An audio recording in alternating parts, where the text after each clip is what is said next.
man, everybody get hit of a scope all day, and the every rifle day. being unique. Messages from the contact Tyler also mentioned that he had changed outfits. We talked about it before.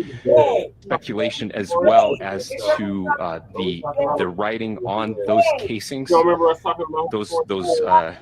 bullet casings, and I believe we have that as well. And I'll share that with you now. So the area north of Campus Drive Road where the suspect crossed over, you saw in the video that we released last night, Niggas die every day, bro. on the edge of the UB campus. Investigators discovered a bolt-action rifle wrapped in a dark-colored towel. The rifle was determined to be a Mauser Model 98 30-06 caliber bolt-action rifle. The rifle had a scope mounted on top of it. 30-06, that's the sniper rifle. That's what everybody uses. Engraved on casings. And that shit works. Found with the Tell rifle. me it don't work. Inscriptions on a That's Charlie Kirk. Oh, damn, clean notices, bulges, capital O. Oh, damn, it was Charlie Kirk, not capital. Inscriptions on the 3 unfired casings read, tell me that shit don't work. Exclamation point, catch, exclamation point. Up arrow symbol, right arrow, and symbol, and 3 down arrow symbols. A second unfired casing read, Oh Bella Chow, Bella Chow, Bella Chow, Chow Chow, and a third unfired. You wrote all that on a bullet. This, you are gay, Chow, chow, chow. LMAO. All on one bullet. Stop it. We are indebted to law enforcement across the state who's worked seamlessly together, local law enforcement, state law enforcement, and our federal partners with the Federal Bureau of Investigation. We're grateful for and work together in such a short amount of time to find this person and to bring justice. I want to thank the public who has been so engaged, reviewing videos, helping us with sending in tips, and helping us get to this point. I want to thank the family, and we're able to bring him into to law enforcement as well. He's lying. I especially want to thank parents, his children. Penis head is lying. I want us to be thinking of them as we bring justice in this case. They will be involved in that justice. We will be working very closely with them as we move through this process as well. This is a very sad day for our country, a terrible day for the state of Utah. But I'm grateful that at this moment we have an opportunity to bring closure to this very dark chapter in our nation's history. With that, I will now turn the microphone over to the director of the FBI, Kash Patel. Yep, that's what he said. Thank you, Governor. This the is what happens Indian, when you let good the cops Indian cops. Is going to say Valhalla. The FBI and our partners are proud to stand here today together to bring justice to the family of Charlie Kirk. The Indian says Valhalla. I want to express my deep gratitude to President Trump, the Vice President, and the entire White House. That sounds like so incredibly supportive. Like Black Americans talking about just personally Africa. The FBI as a team. That's how stupid they had it our sounds. backs the entire way. And I just want to express my gratitude for giving us the Him resources saying Valhalla sounds like Black Americans saying sort of justice at Africa. this sort of speed. In 30 stupid as hell. We have made historic progress for Charlie. Governor Cox, our partnership has been absolutely incredible these last few days. Our partnership will endure. Your state and local partners, your sheriffs, your DPS community has been unbelievably impressive in the hardest of times. Yeah, Joe, yeah, cannot be solved, cannot be brought a Hindustanian with your state and local authorities. The FBI has a certain role to play. A Hindustanian role, and we will lead out for the federal government. Governor Cox, we are so grateful. I bet you, what's that there, Brother Che, we talked about with Cottonmouth, the dollar class. A little bit of the time. Joe Black, yes, 30-6 p.m. 30-6. It's not basically a 308 Magnum. It's basically a 30-6. 16 minutes. That's the round. At 12:39. Not a 308 Magnum. It's a 30-6. The FBI immediately launched fixed-wing assets. assets. What the fuck are you talking about, Utilize Goofy? these assets to transport personnel, specialty technicians, hostage rescue teams, We also utilize these assets to go back and forth from the East Coast. Jesse, a 30-06 is a 30-06, not a 308 Magnum. A 30-06 is a 30-06. Laboratories in Quantico and other it's not a 308 Magnum. The fuck is... At my direction, the FBI released the first set of FBI photos of the suspect at 10 a.m. local time on 9/11. Then, shortly thereafter, the FBI reward of $100,000 was released at 10:45 a.m. local. Myself and Deputy Director Bongino arrived on the scene. 30-06 is a 30-06, not a 308. The governor led a press conference last night. Yeah, they released 100K, so who picked it up? Where at my direction, the FBI released a never-before-seen video of the suspect. We also released new images to the public of the suspect. And just last night, the suspect was the motherfucker that tried Trump only used a 22. In less than 36 hours, 33 to be precise. Thanks to the full weight of the federal government and leading out with the partners here in the state of Utah and Governor Cox. Okay, Joe. The suspect was Charlie apprehended Kirk in a said, historic fuck time empathy, period. he prefers sympathy because no one can feel what that person is feeling. And you, the public. That's why we went so public, so fast, and we're so transparent, and we're committed to that transparency. Well, I don't think Joe Blackson goes through the range. Just a little bit there. It is a large crime scene. State and local authorities, along with federal authorities, process that crime scene quickly. Now let me ask you, Joe Blackson knows how to shoot. Now let me ask you, because he said some stupid ass shit. That crime scene and walk through the steps. But there's something like with elephants to learn when they more lose about a what was loved needed and what one. resources. The rest of the herd goes by and pay their final respects. Yes, Charlie Kirk did say that. Charlie Kirk did say that, and I agree. Partners, forensic evidence has been seized. So which means that's honor Charlie Kirk's wishes. Forensic evidence is always evaluated at FBI laboratories in Quantico and state and local authorities here. We will continue to evidence as we see it, as we collect it, and we will continue to deliver it to Governor Cox and his team. Last night, we had a total of approximately 7,000 leads. As of this morning, thanks to your great work, we have over 11,000 leads that were called in. That means the FBI is flooded with a bunch of bullshit that we can. He doesn't know what to do. Every one of those leads will be run out. Fucking 7,000 and then 11,000 leads. That's bullshit. That's a bunch of people calling you about some bullshit. In law enforcement, which I've tried to highlight as my tenure at the director. He doesn't know how to do his job. There is no better relationship. He's a DEI hire. The FBI to partner with state and local authorities. Kash Patel is a DEI hire.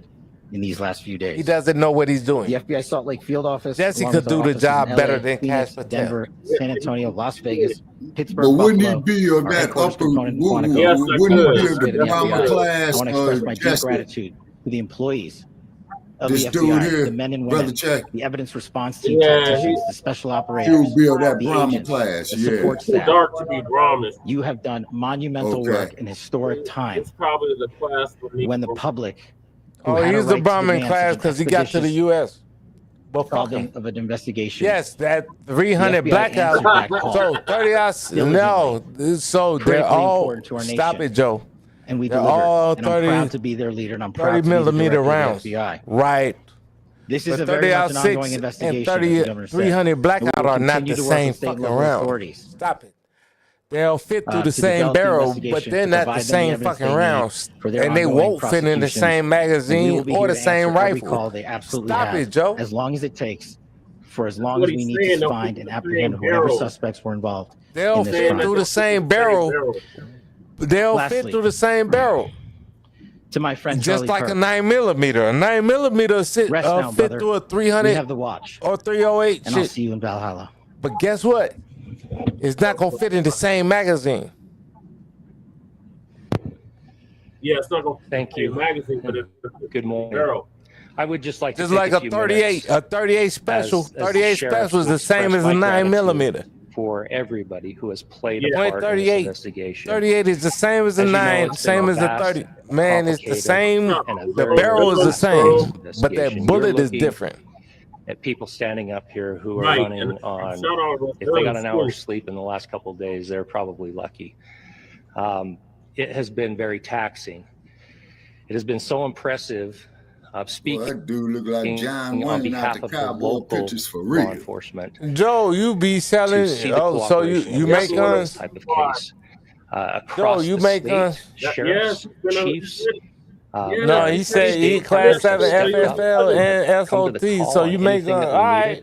Our county chiefs Well, have then been rock with us, phenomenal. motherfucker. Our Utah County Attorney does Jeff rock Gray, with who's us, standing up motherfucker. here with us, has been What are you phenomenal talking about? in leading us through this investigation. Whoa, boy, I would like got to a thank the dome federal on government here. for their resources, And their what's assets. up with Our the local 3D? team here, What, our hey, has you been got a 3D printer? extraordinary in helping What us about work through what this about and them bring this person to justice. FRTs? Them Those guns is what FRTs. you're talking about, man. I would like to thank You the don't know public, about the and FRTs, Shabaka? specifically, I would like to thank the public who turned to They prayers like and who switches, turned to but they're not positiveness switches. for us. ATF hates them. I would like to thank them on behalf of the law enforcement community. FRTs We are the needed shit. those prayers. That's what we needed to get through this. We needed your support. and you gave it to FRTs, us. and they're We needed legal. your patience, and you gave it to us. Thanks And to I would Trump. like to thank you for the Kirk family, because that's what Thanks they to need. the dump. Is Man, your fuck support the and your Kirk family. prayers, and that will get us through all of I this. agree.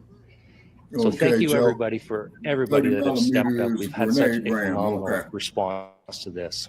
Thank you. Grenades That will do it are for this legal. Breaking news edition of On the Case. Cannon by are law and legal. crime. We will continue to be on top of this story. Everything is legal, Shabaka. You just don't want to go. Man, everything is legal. Man, I like Joe. Joe is the nigga. I like Joe. Yeah. Joe is the shit. Yeah, that's the press out the loo. No, Joe's heavy. My bad, Joe. My bad if I said something crazy to you. Man, I fuck with Joe Blackson. Joe Blackson on his shit. I like Joe. Yeah, cousins on point. Yeah, Joe was real. Joe was very real. I got level 4 ceramic plates, Joe. They ain't made no gun that's gonna go through my level 4 ceramic plates. You gotta hit me in the neck like Charlie Kirk. Okay, well, don't step into California with those plates, man. You're doing 5 years. Just letting Bullshit. you know. Yeah. No, Let real them shit. fucking cops be able to arrest me in California. Go to Los All right. Angeles. They will. They'll give you the All raw right, treatment well, like 5 they of them did cops in Los Rajon Angeles Belt-Stubblefield. they gonna meet Charlie Kirk. Man, the LAPD was probably would have protected Well, if they want to arrest me, they gonna meet Charlie Kirk. At least 5 of them Alright. gonna meet Charlie Kirk. Okay, all right. Where they go Okay. with the security detail? This motherfucker a millionaire. Yeah, okay. Security. Okay, crew. Yeah, What's up? This shit don't make no yeah. sense. And if you ever go to LA, crew, lose your Illinois driver's license. I went to LA last year. And when they hopped on a boat and went to Mexico. I went to the cartel Mexico. You a damn lie, crew. Jesse, you call me a liar. I feel you, Bro, crew. I went to Tequila, Mexico. Tequila. You did? Yes. Tell me this here. Okay, tell me this here, crew, and I'm getting ready to blow your lie up. Okay? All right, blow my lie up. And then when I show you me and my daughter in the place where I told my daughter, stop wearing her shorts like that because I ain't gonna get her like Rambo and dig a hole in Texas. Whoa. So you crossed into Mexico from California, right? Yes, because I went on a fucking cruise ship. Okay, hold it. Okay, so when you came back into California, okay, from Mexico, and let's say you went to Los Angeles, how many checkpoints did you go through? They did facial recognition. I didn't have to pull out my ID or nothing. The question again, when you came back into California from Only Mexico, thing I did how was many facial US recognition on the boat. customs stations did you go through? None. I You a just got on the goddamn liar, boat. man. I just busted you, brother. I just busted you. I said none. I said none. I just got on the boat and went back to the port of LA. That's all. And hopped on my plane. The only other place I showed the ID when I got on the plane back to Chicago. Okay, hold on a second, bro. Are you crazy? You told me you drove. Didn't you just tell me you drove, man? So I drove from Chicago to LA. Get your lies straight, man. Okay. You told me that you drove, right? No. And you took Interstate 5 South right through San Diego, right? No. I never said that. I never said that. You're making up Pan-African lies. This where he fascist catch. It's like the rantings of a really immature child. Okay. Which is the Democrat Party? Which is that. the DNC? Which is MSNBC? Like that's how you Pan-Africans. All y'all do is lie. Oh my God! Wow. I ain't telling no You have lie. to really see Because I went through the checkpoints, man. You know what he's saying. Go Because through it sounds like man, an when immature you come child, up out of right? Mexico. Like Democrats. You're gonna go through one, man. U.S. Anyways, let's when you cross into Diego, then when you get 75 What's going on, miles everybody? from Thank you all Los for joining me Angeles, today. man, you're If you gonna haven't go already, through please make sure to another. hit the like button, subscribe to the channel if you're new to the channel. All right, y'all, we're on to the Please next make sure video. you are following me on All Telegram at TD Media Group to help circumvent social media censorship and shadow banning. With the introduction out of the way, let's get into today's news. And today we have to discuss Tyler Robinson. Who is Tyler Robinson? Well, many of you might know this already, but Tyler Robinson is the assassin. This is the man that killed Charlie Kirk. They caught him, and there's a lot of information that's coming out about him. Some that I can confirm, some that I cannot. There's just a lot. It's some pieces of information that came out concerning, you can say, what is it called? Some engravings, right, on the bullet casings that he had. And I want us to take a moment to listen to MSNBC talk around, right? Because clearly was engraved on the bullet casings, right? And MSNBC is just going to be MSNBC. I mean, if I can give MSNBC credit for anything, I guess it's that they stand on their square. No matter what, they're going to oppose any and everything. They're going to run defense, you know, for whoever that individual is that is opposed to Trump, you know, and make excuses. And that's what essentially they're going to be doing for this guy right here, you know, as it pertains to his clear and obvious influence by DNC lunatics. So first thing that I want to do is this, right? Let's get into this video clip here where what was, you know, engraved, I'm using that word correctly, what was engraved on the bullet casings were discussed. So let me transition to this video very quickly. Okay, Joe.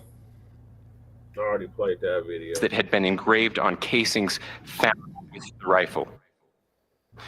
Inscriptions on a fired casing read, "Notices bulges, capital OWO, what's this question mark?" Inscriptions on the 3 unfired casings read, "Hey fascist, exclamation point, catch, arrow symbol, right arrow, and symbol, and 3 down arrow symbols." A second unfired casing read, "Oh Bella Chow, Bella Chow, Bella Chow, Chow Chow," and a third unfired casing read, "If you read this, you are gay, LMAO." We are. Okay, so let's take a moment to just kind of unpack, you know, what this stuff means, right? There's the obvious LGBT, you know, is if you're reading this, you're gay, and all this stuff. He keeps making these LGBT kind of references, right? We get that. But now let's come back to this part here. Inscriptions on the 3 unfired casings read, "Hey fascist, exclamation point, catch, exclamation point." Up arrow symbol, right arrow, and symbol, and 3 down arrow symbols. So that's interesting, right? Because the up arrow symbol, right arrow symbol, and 3 down arrow pointing symbols, it actually references a video game, right? Look at this here, and let me take a moment to go so I can see this better and zoom in for you guys. So this right here, up, right, down down is a Helldivers 2 reference referring to the 500 kg bomb stratagem, and apparently that's true. I don't know anything about this video game, Joe, but I think it's I pieced it clearly together, just by man. the looks of it is some sort of a war game. You can put Helldivers 2 in Google. All the kind of gamer websites and You right gamer about news that, Joe. outlets are talking Yeah, about you this right damn now, sure that right he about that, homie. right on the bullet casings. But what's more important, number one, is the reference to fascism, and even more so, the reference to Bella Ciao. I want to play that part once again. A second unfired casing read, "Oh Bella Ciao, Bella Ciao, Bella Ciao, Ciao Ciao." And a third unfired casing read, "If you read this, you are gay, LMAO." What is that? What is Bella Ciao, Bella Ciao, Ciao Ciao Ciao? So let's go back over here. One of the bullet casings, a 22-year-old, wrote Bella Ciao, Bella Ciao, Ciao Ciao Ciao. Bella Ciao is a song lyric in Italian, which means goodbye, beautiful, history, right? Now she's at target occupation of Italy. The lyrics were adapted. So I don't, man. To call for resistance. What he talking a about? Man who says farewell to his loved ones as he leaves to join He's the trying partisan to fighters advocate who for are white battling fascist I don't trust forces. TD like that. The narrative was portraying a willingness TD to fight and even die for freedom and against oppression. Bella was the girl that a man left he got to his go magic fight. pop on. As an Italian American, I am appalled that they use the occupation of Italy and the fight for World War II as a TD message should be in the present ashamed day. of It himself is sickening. right now. He is portraying Charlie, And he saw as a what Nazi. happened to Charlie Kirk. He should be Or ashamed of fascist, himself right now. Right? As far as Nazi and fascist is concerned, let's just do like a little pop quiz. What political party has rammed that terminology? TD is on Charlie Kirk's side. Fascist. Yeah, look, Nazi, and if something happened to him, World War II. I ain't gonna Which feel political nothing. party has been doing this? He was Since on the FBA pre-election. side for a They've been saying second, this but over and over and no, over look and how over. he's smiling. That's the same all Charlie know. Kirk smile We all know when he right? got DNC. Very he on strategically, they made it a point to portray Trump as Hitler, his supporters as Nazis / and or fascists. Over and over again. That's old. They've done this. TD, they've been doing that. And we're seeing it in real time turn into violence and assassinations. So, dog, TD could not be my friend. He could not be my friend like you're my friend. If TD was in my face, dog, I don't know. Absolutely not. Absolutely not. As a matter of fact, their flagship station, in my opinion, is their flagship station, MSDNC. MSDNC is holding strong, and they're fighting against this narrative that these are DNC talking points that are engraved on his bullet casings. And apparently they're just going to dismiss all of it. I don't know. It's coincidence, bro. Or just He's true. just saying that. Look, he's sweating. He doesn't even believe what he's saying. Time together right now. He's about to get deported for sure. From the he's finna get deported. TD is about to get deported. MSNBC is still and will forever always be MSNBC. So let's hear the excuses and how. Yeah, I'm still above Dirt Mac 285. Guys next. Okay. Transpired here these last 72 hours. Von Hilliard, thank you, everyone. Please stay close. And joining us now is criminologist Casey Jordan.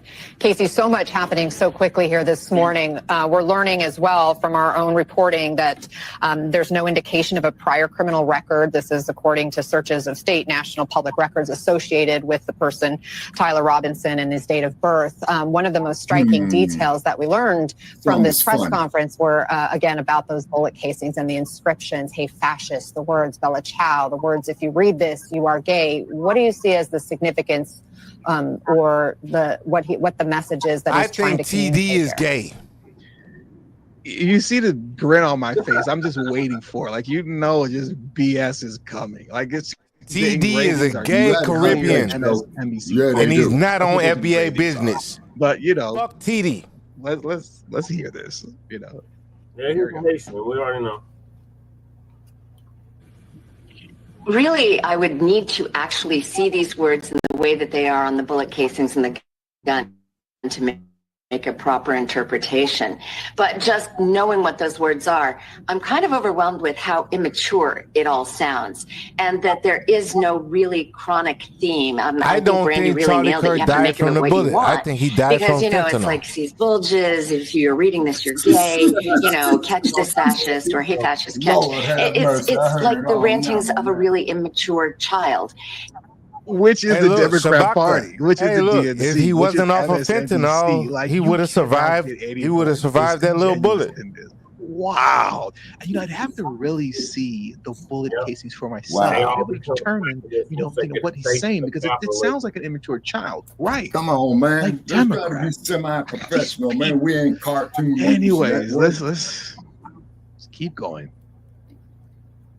All that blood that spilled out of Charlie Kirk need neck to learn a lot more would have about been what was saved if he going wasn't on off of in this fentanyl. accused shooter's life when all of this was happening.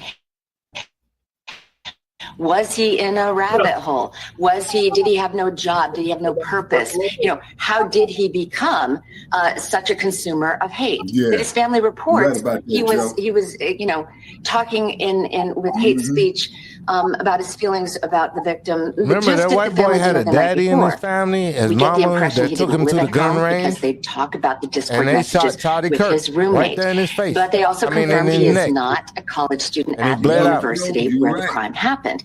So I will be very interested to reconstruct what was going on in his life. Did he have a job? Did he go to school? Was he fired from a job? Did he apply to jobs and he was not?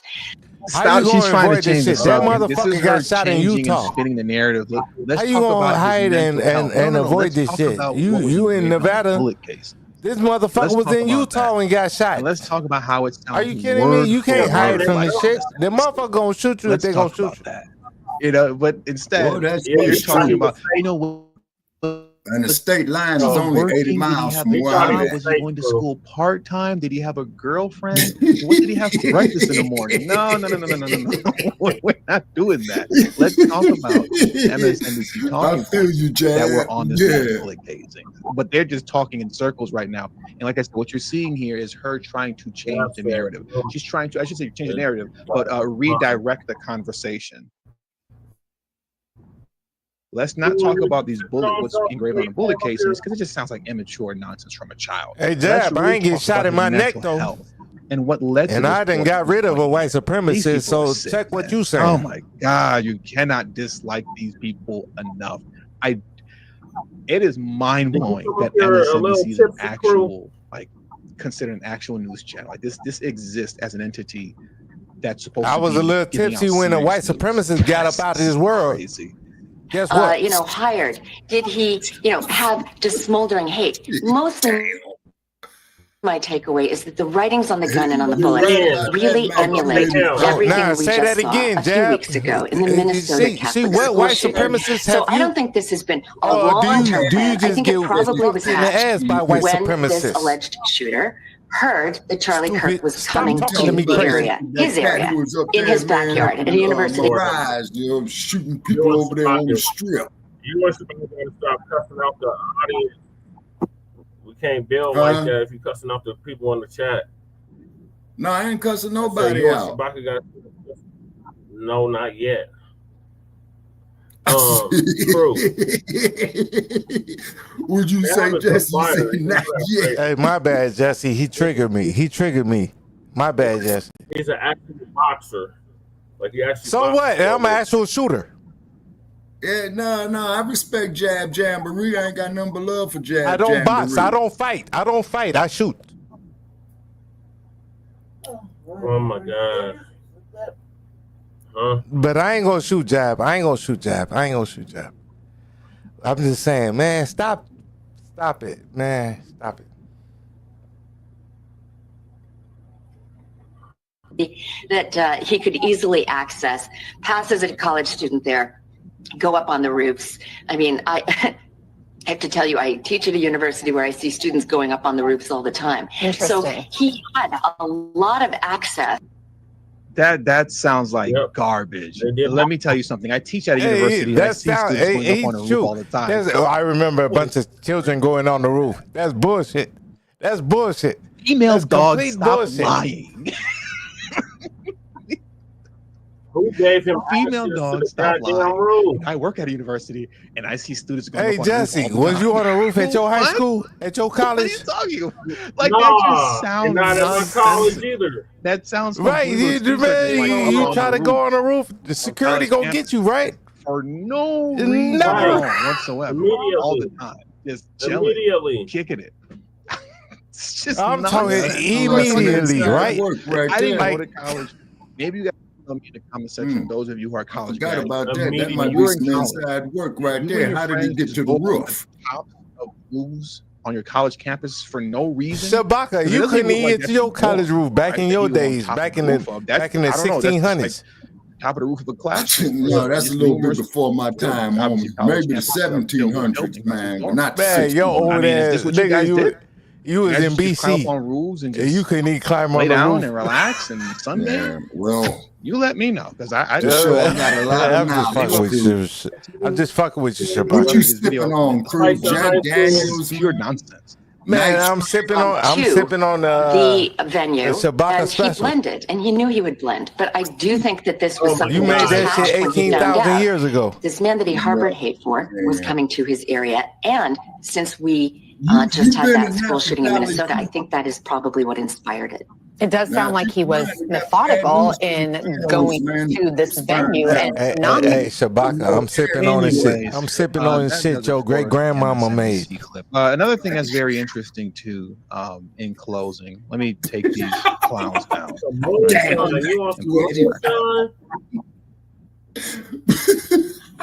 Another thing that's very interesting, leave me alone. Is that I got he seems to have been turned in by his daughter. Right?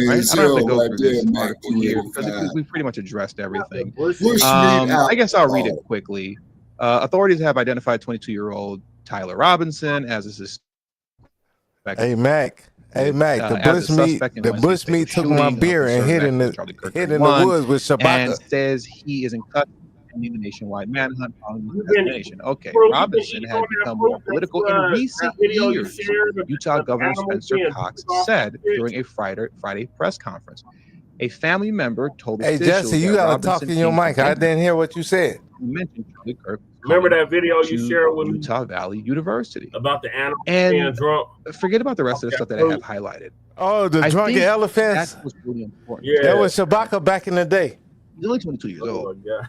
So he got radicalized with the drunken elephants and shit. Yeah, that's me leading them elephants through the Swiss Alps over the past couple years. If I'm not mistaken, I do have this video clip here. I'm not going to waste time playing it. But it's him receiving a college acceptance letter, right? He received a college acceptance letter. Hey Shabaka, we know your Pan-African ass got the elephants drunk. And when his colonels told him, well, General, we can't do it. Hannibal said, watch, get on the damn elephant. Now, whether Shabaka ass, this Pan-African ass got the damn elephants drunk and shit. In that time period, I would assume between 18 to 22, is when. Man, what you drinking, Shabaka? You still got that night train? And if you're taking into account what have we been hearing I got me some Boone's Farm right here. Years now, right? Damn, the Boone's Farm. I don't Throughout drink, that time period that he became radical. I thought they stopped making that shit back in the 60s. That was engraved. No, they still got some Boone's Farm for you and all that. No, they stopped making it in the 60s. You still got something though. No, man. Not so your old ass. Probably burned down from the fires, man. And we've been hearing it. So it's going to cost you a little bit more money to get your short dog out of continuously over and over. Hey Jesse, he still got them pyramids up there in Colorado. That in that same window of time, we got. No, I'm talking about Shabaka. Know where they at in quote recent years. The language. All you got to do is give them a couple more Boone's Farm. Radical language that we've been hearing from the. No, I don't do Boone's Farm. It's not a coincidence if you ask me. It's not a coincidence at all whatsoever. MSNBC, they can talk in circles. Just wake up, Lady Tay, and the night train. The night train. I catch the night train over there. What we know is actually going on here. And I don't know if I mentioned this earlier or not, but apparently he was turned in by his father. I believe it, Blacc. Apparently this is his father here. His dad when he was a little bit young. He was like a teenager here. He was turned in by his father. His father. Don't maybe take the night train to come get you, Shabaka. The killer then confessed to his father, who is a 27-year veteran. Then I'm gonna bring you down to Atlanta. The Daily Mail report. No, I don't do that. His father then contacted authorities. I won't bring you down south, Shabaka. Or he could be. You won't come to the homeland. Into custody, right? So he confessed to his father. I already been down south. His father is a 27-year veteran. You scared of the south? You know, that's very interesting too. But it looks like. I mean, I would assume he had a Florida, Georgia. Hey, has Shabaka been down south? His father's a 27-year Washington County Sheriff's Department. He's served with them for 27 years. He's a veteran. I'm going to go out on a limb. Okay, well, as long as he's been down south, I'm going to go out on a limb. I'll trust you on that. And say that his father's conservative. Yeah, he's been down. I'm going to go out on a limb and say that.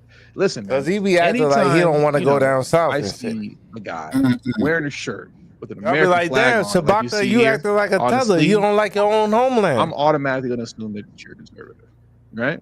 that's just. Oh yeah, okay, Black son. Yeah, that was the dude up there, man, who was in the he was raised in a conservative household. Yeah. And once again, but then this leads to why such a radical change? What was he? And that dude had like 50 rifles and guns and shit up in there with him, man. So how did he get past the damn check-in, man? You know what I'm saying? And all the other news stations and all the other political. Yes, right. Jazz Jamboree. That's real talk, brother. With all that being said, that's gonna do. Oh, I would love to see a hit Zanny. the like button on your way out. Subscribe to the channel if you're new. Share this video on your social media platforms, and please do not forget to follow me on Telegram, Telegram in the description box below and in the comment section as well. Thank you all for your time. Until next video, peace. And she cussed out your dips. And I asked her, did she feel any type of ancestral connection? And she said that was an affirmative. So you remember that there, brother? Okay. Yep, I remember it like it was yesterday, Shabaka. Yep. All right. So we have any empathy for Charlie Kirk? My answer is hell to the no. What did Charlie Kirk say about empathy? He said that it was a made-up term and that he didn't believe in it. So let's honor what he said, right? Yeah, but he was only 31 years old, man. You know what I'm saying? So the fuck what? King Von was fucking 27. And he got like 13 bodies. Like fuck shit. Jesus died at 33. He had some issues over here on the other. Yep. So did. Who cares? Who cares? Motherfuckers die young. Yeah. That is true. Shabaka, if they get old, then that means they probably some coons. Wi-Fi issue. So how come you 66, Shabaka? Okay, now Joe is saying. No, Shabaka, how come you 66? How come you got that old? Nobody did you like Charlie Kirk. What you a punk? No, I ain't that kind of guy, bro. What? Nobody felt that you was important enough to Charlie Kirk. Shabaka get death threats every day, crew. Hey, Jesse, I'm just talking shit I'm just talking shit too. But you get what I'm saying? Like Jesus got killed at 30. Charlie Kirk got at 31. Malcolm X, like Martin Luther King. None of these motherfuckers was my age. Like I said, get me? Like so how come Shabaka is 60? How come Shabaka is 60? Nobody felt like killing Shabaka. I guess he wasn't talking no shit. I guess you wasn't talking enough good shit, Shabaka. Okay, I'm reading up here what Joe was saying, man. Okay. Now Joe is saying here, you can't get upset what Charlie Kirk said that's actually factual about our community. But you got a black man on a Black Unity show steadily threatening to kill black men over words. Well, whatever Joe said is a lie, because Charlie Kirk, whatever Charlie Kirk said about our community is a lie.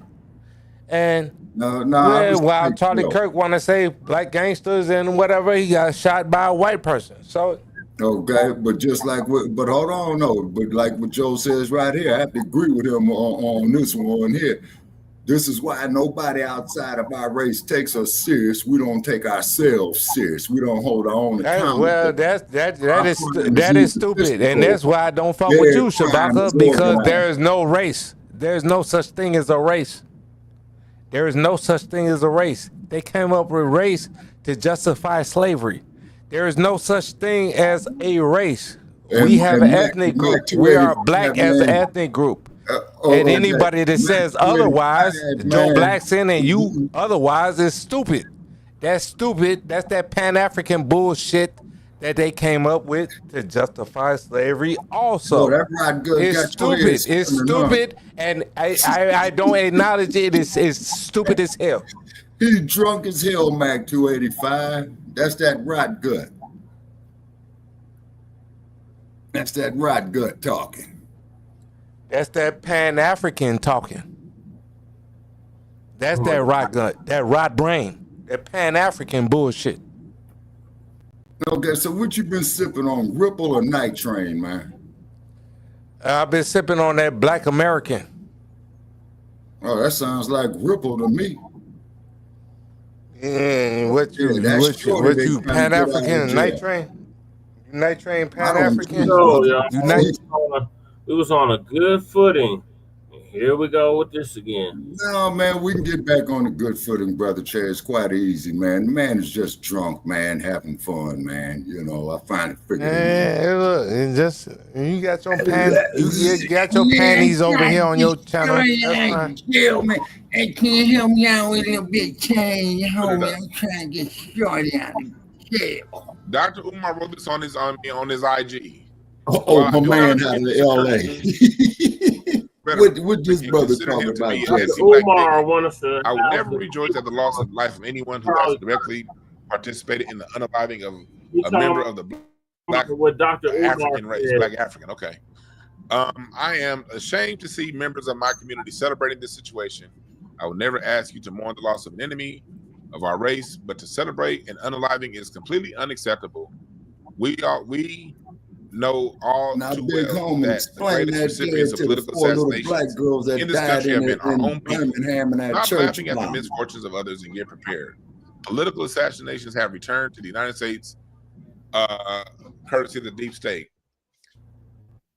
Let me give you my response to this. Sparrow's boys, homie.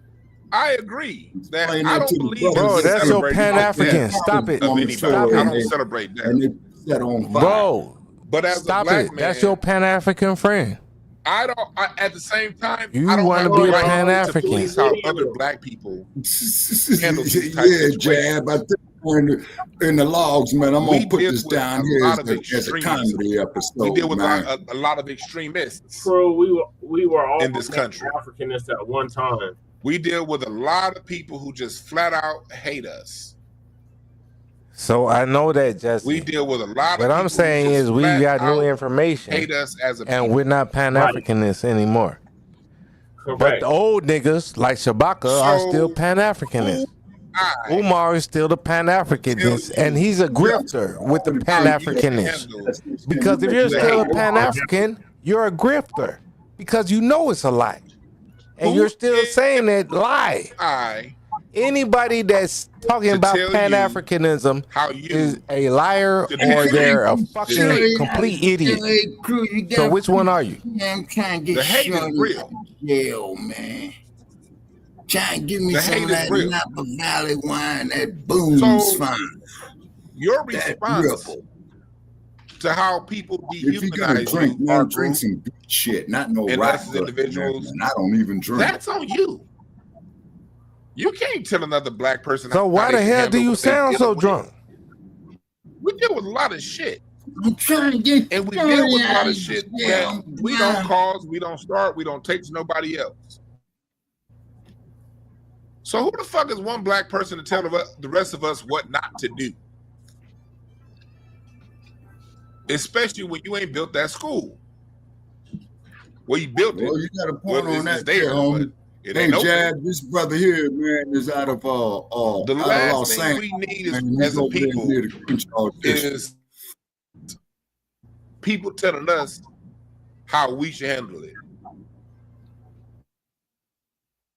I'm gonna go back to how come ain't no Pan-Africans in Africa? Comes to how to handle again. I don't agree with your time because they're neo-colonialists. Celebrate that. And that's why I'm hoping Traore is for real. Because he damn sure broke the French economy, man, when he told them they ain't getting no more gold from them. Needy Fuller said it straight up. Traore is not real. He's an African. And all Africans are the same. They're backstabbing scammers. Meaning all victims of white supremacy have the guaranteed right. They're qualified to express their reaction and their points of views and opinions on how they are handled. Up to them. We all have the right to express, because this isn't something that we started. This isn't something that we want. No one went around telling Charlie Kirk to take. No one went around disenfranchising Charlie Kirk's people. No black people are allowed on college campuses to talk about the IQ scores of white people. Yeah, it is a very interesting. Black people are not allowed. We don't go around doing how can we get paid off and saying things to disenfranchise people. So you have someone who takes it upon themselves to disrespect us, talk dirty about us, throw smut on our names. When someone decides to do that, think about this. He got shot talking about black people in Utah with not a single black person around. Right. That's all he did. He said, "Oh, well, what does that include black homeless?" Black person to that event is on the way to training camp with the Utah Jazz right now. Karl Malone don't even live in Utah anymore. Yeah. Tyrone Corbin, Howard Isley, Darren Williams, Carlos Boozer, none of them niggas around. Wow. There go your neck. Donovan Mitchell. Black on black. Bow. None of them. Jordan Clarkson. Who else on the Jazz these days? Wu-Tang Clan, nigga. Protect your neck, nigga. Protect your Wu-Tang business. And at this rally where none of us are around, he literally got to talking about FBA all day, cuz black people and black criminality. Hey, if Charlie would have put his guard up, that bullet would have probably missed him. And he'd have got down. But he didn't have his guard up. Protect your neck, nigga. You got, like, since I'm on my computer, I wasn't going to do it, but since I'm here, I'm going to do it. If he would have had his guard up, that bullet would have deflected off his wrist and not hit him. It'd have got fucked up, but right you get me? He wouldn't have died. It should have happened. Protect your neck. Another one. Let me see. Let me look this up. I just got It was just a sitting duck, literally. But he put himself out there. But Che and Shabaka, right? Look, he was talking about black gang violence, right? I just got some news that just dropped in. I think that was his last sentence. Fired. Right. And he got fired on by a white boy. Charlie Kirk. They're really trying to do some Nazi style. Hold on, y'all. We can't hear the video. Propaganda on us right now to where we can't. It's funny how Trump, the Republicans, the party of free speech, ain't allowing free speech when it comes to this. Look at this so far. Matthew Dowd, an analyst from MSNBC, was fired for hateful rhetoric for insensitive comments about Charlie Kirk. Mind you, Charlie Kirk went around making insensitive comments about everybody. Gerald Bourget, the Phoenix Suns beat reporter,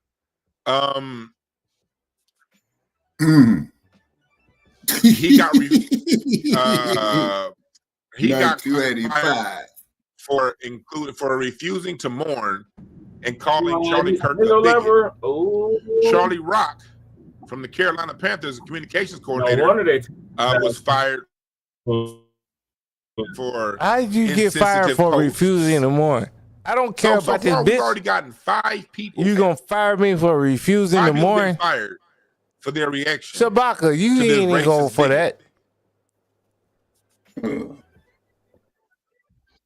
You got Bobby Machado, producer at Fox Sports Las Vegas, fired for celebratory posts on social media about Kirk's. They keep saying assassination. I'm gonna say that. A NASDAQ employee. Yeah. So he was fired. Yeah, so he over got social fired media today. posts. The amazing part is Charlie Kirk wants to be able to talk about everything with no consequences. He is responsible for putting but everybody does that. Bad Trump in office. MSNBC spent the last 8 years, 10 years now. You got free speech. Talking bad about free Donald speech Trump ain't free. Since 2015, when it looked like he was going to run for president. Sometimes has the neck nothing happens. but shit on that man. But they turned around and fired their own employee for hateful rhetoric, for outing the person that was very, very much so responsible for Trump to get in office using hateful rhetoric. Y'all see how this worked? They didn't say anything about what Charlie Kirk said about George Floyd or black DEI pilots or black people's inherent criminality. One thing Charlie Kirk used to do is he used to always talk about the statistically speaking, and I'm gonna do another live on this probably tonight. Statistically speaking, they always talk statistically speaking. They bring up black crime and statistics and stats. Stats are the #1 tool for the deceiver. It's like LeBron James fans. You bring up numbers. You bring up numbers because when you watch the game, you see that nigga ain't it. LeBron is whack. You bring up numbers when you talk about people. When you talk about Drake, you bring up numbers because musically, the greatest he is has from a crowd, Chicago. but outside of that crowd, You ain't gotta Drake look up doesn't have numbers. any substance in music. He ain't talking about shit. His music ain't motivating shit. It ain't said no trailblazing nothing. It's nothing music. But you talk about the numbers because numbers can be easily manipulated. Yeah, but all the greats are from Chicago, and you ain't got to ask about numbers. So Charlie Kirk was somebody who lied all the time about black people, and he made lots of insensitive, hurtful comments about a lot of groups. He ain't hurt me, but other groups, people do get hurt. Is to get fired. Do y'all see how white supremacy, left wing and right wing are coming together on code? Yeah, they do. If the left hated the right as much as they preach that they hate the right, why aren't they protecting a right wing bigot?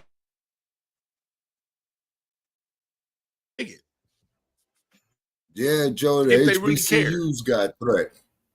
This guy blew no matter who. Do you think that the Democrats are any less racist than the Republicans? Facts. This right here shows you what time it is. This shows you exactly what time it is. You're right about that, Joe. Yeah, Joe Black, because you got freedom of speech, but not freedom from your consequences of your speech. Now that part. Now that is a very, very interesting paradox that you have right there, young man. Move to the head of the class. That is a paradox, Joe, and you're right.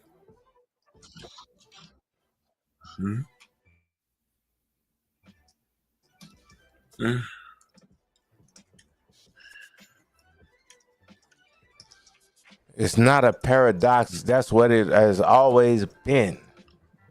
Say what you say and you get your ass whooped behind it. It's always been that. Stand on what you say is stand on what you say. Stand on what you say. But what it is, though, I stand on what I say. Bro, I stand on what I say. Hold on 1 second. Exactly, Joe. You did warn about that alphabetized agenda. Yeah, and when they did their protest and the cops sided with them. Yes, you did say that, sir. Royce White still trying to. Let's go over here. Because you got coons now, like you see this brother Royce drinking White. Right here, who's on right now. I bet you that man is drinking him some good booze and not no rot gut that crew is on. Notifications. You got coons like this. Here we go. Except you got coons like Shabaka. And I live in the greatest black neighborhood in America, and you're scared to go to the South. Earlier today. No, I already been to the South, homie. Celebrating. You're scared to go back to the South. You're scared to go back to the South. Let's talk about these Negroes. I already went there to the South, brother. This Negro that's now running for office right here posted this video of a white Would you shoot somebody like Charlie Kirk? Look at this. Let's look at the video. Do you support his death? I do. You support his death? Fuck Charlie Kirk. You support Charlie Kirk being killed? Look at this. On the day he died, you're here at a vigil for Charlie Kirk and you support his death. Do you support a Nazi? No, I don't support a Nazi. Charlie Kirk wasn't a Nazi. You support his shooter? Yep, sure do. Freedom. I wouldn't be there, but I would still say fuck him. Would you shoot somebody like Charlie Kirk? I would have killed him myself. You would have killed him yourself. Okay. Do you have a job here in Seattle? Nope. I take that for a living. White then Joe, maybe the brothers and sisters down there, man, need to they are asking stupid questions to stupid people, and that's why they get stupid ass nigga talking about black people. Wow. Look at this. Black people yet again. Bacc can't come back. Okay, what you mean? 285, I can't come back. We're still voting Democrat, so it's not surprising about racism. Look at this. This nigga literally got a video of a white man saying he wanted to kill another white man, and he's talking about black people. I put, ain't nobody black in this yet. You bring up black people. He said, yet a lot of black people are on the internet. No black people had shit to do with Charlie Kirk dying. Didn't already tell you. Charlie Kirk died by white people. And I said, why they always want to put black people in this shit? You shut up and take your that's what the one is saying. Pills, insane boy. Because remind you, this nigga Royce White is off. He's mentally ill. And I don't say that to disrespect the mentally ill, but he was a guy that was in the NBA and he got kicked out of the NBA because he was afraid to fly. That's right. This shows you how delusional this sound like a wise motherfucker to me. Shit. Last airplane ride I was on, I was scared to death. It was so damn bumpy landing here in the Las Vegas. It is safer to fly in an airplane than it is to walk out. The one is one of my favorite people, man. It is safer to fly on an airplane than it is to go to a Charlie Kirk. Me and him are the same age. And look at John Madden when he was coaching the Raiders. He did not fly at all. Messed off an NBA career.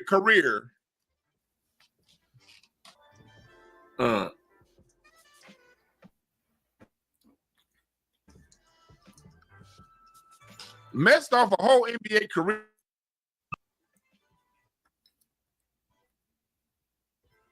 Nah, I survived in LA, Mac 285. That's how I got as old as I did. Okay. I won't make Los Angeles will love you to death, Mac 285. They will love you to death. But you scared of Texas, though, Shabaka. It's more deadly than it is beautiful. He's afraid of the absolute state. But you scared of Texas, Shabaka. I've been to this nigga will drive in a car. No, you scared to go back down there. Down there, at a busy intersection. Down there in Houston. And think you that scared that's of Texas, you scared of Mississippi, you scared of all the South places. I'm telling y'all. Yeah, look what they did to Emmett Till. I know you know about Emmett Till, who used to stay over there off of 64th and St. Lawrence. Nigga, I'm finna Emmett Till your ass if you keep acting like a fucking coon. He was literally man, you ain't gonna do nothing, man. You drunk. That's that alcohol talking. Or the only player at home games. Because he was afraid. This nigga right here is the one. This person right here, No Mac 285, is I the one survived LA that wrote man this, for that put up 40 this tweet years. about black people. I got tired of going to funerals, man. Got tired of seeing homies, you know, getting killed, man. Him. This guy. I ain't gonna take you to your own funeral, but I will take you to your own funeral, and you're gonna understand. Like, man, you better understand Chicago. According to these papers. Oh, I understand Chicago very well. According to the Daily Beast. And yeah, Mac 285, they say haven't taken, so look, get that arrogant black bastard out here from the heartland Dixie. Yeah, Mac 285. To love, what's his name? Charlie Kirk. They love Charlie Kirk at the Daily Beast. And he owed more than $100,000 in child support. No, I'm not supposed to let me go back. I didn't know that. So let's go to NBC News. Wait a minute, he owed $100,000 in back child support. And Charlie Kirk. There go the receipts. There go the receipts. They didn't take this down. Yeah, Mac 285. They banned me, so man. So if they didn't take it down, and he hasn't gotten them to take it down, that means it must be true. Do I know this to be factually true personally? No, because I'm not in this nigga's pockets. I don't know. I'm only going off what they're saying. And then look what he wrote. Look at what this coon wrote. Let me go back. Come on now. Damn. What the coon write, homie? Here it is. So, Mac 285, Lady J cussed us out. The black coon boys that don't take care of their children talking the loudest about what's wrong with black people. He wrote, man, STFU, you don't know anything about my children. No, I don't know anything about your children, and neither do you. He said, let me guess, you're going to post a story from a white news outlet about proceedings in a white court. Now this nigga wants to go pro-black. Yeah. He's talking about, you're going to believe the white. Yes, Royce. I do believe NBC News, because when I read this, let me go down to the bottom. I'm gonna see if they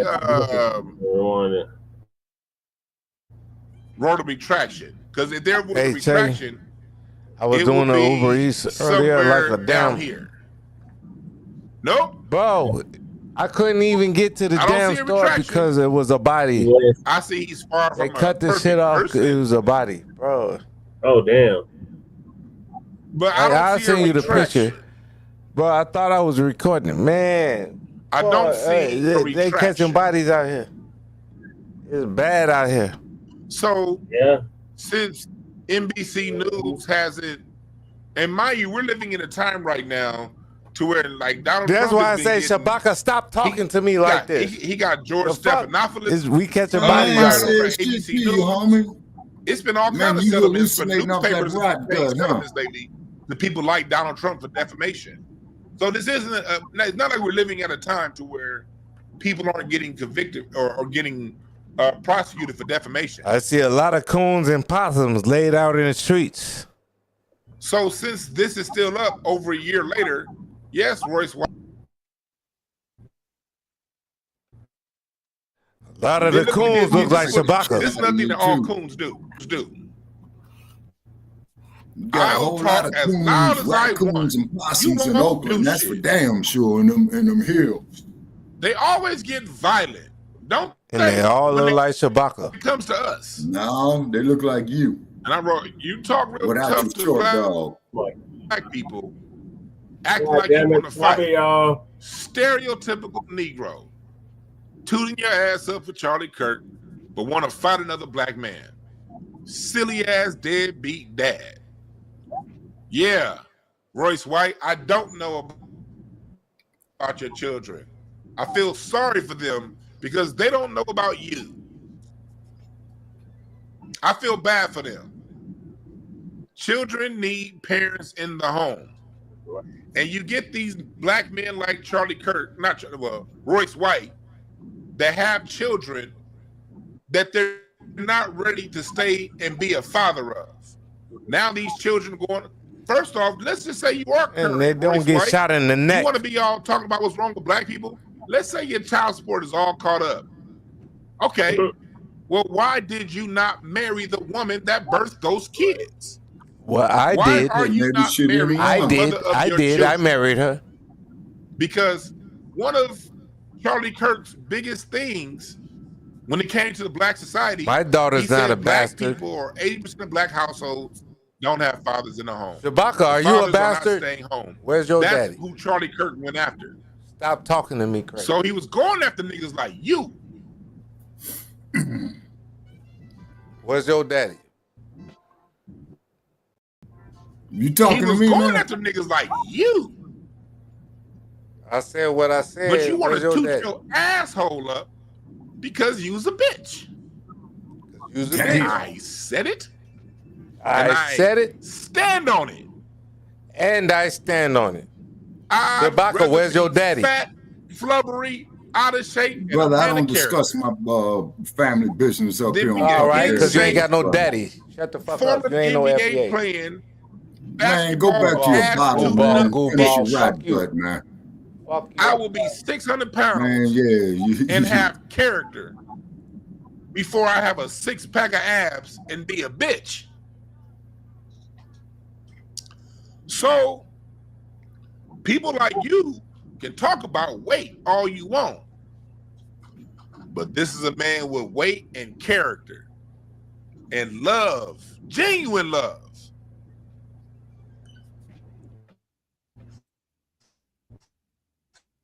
Married to a beautiful woman that loves me. I got beautiful parents that is me, nieces that love me, that I'm sure I take better care of my nieces than you take care of your kids. Hills, brother. And how would you be over there on the east side? I would be a fat, how would you be over there off of Compton Boulevard? How would you be over there off of Figueroa? 10 times on Sunday before I'm an in shape, MAGA support, not watching my kids, bitch, that's afraid to fly. Nigga, it is more dangerous getting in an elevator than it is flying. It's more dangerous to walk through the mean streets of Beverly Hills than it is to fly. No, they don't like black folks in Beverly Hills. Ask me how I know. Yeah, you've been there, Shabaka. Somebody tag Roy. They don't dig black people in Beverly Hills. In this video over on Twitter, and let him know that I think that he's a bitch. And I will say it to his face. Not that I'm violent. I'm not violent. I'm not violent at all. I don't believe it. I don't like fighting. I don't do that fighting shit. But I do call a spade a spade. He's a bitch. And the reason why I say that he's a bitch is because of exactly what we talked about here earlier. There's an issue going on in white America that has nothing to do with black people. Exactly, Jazz. But this bitch is so focused on black people's response. I'm drinking replenished Zero. He's tagging us in videos where we with the electrolytes and vitamins. Nowhere around. That's a bitch move.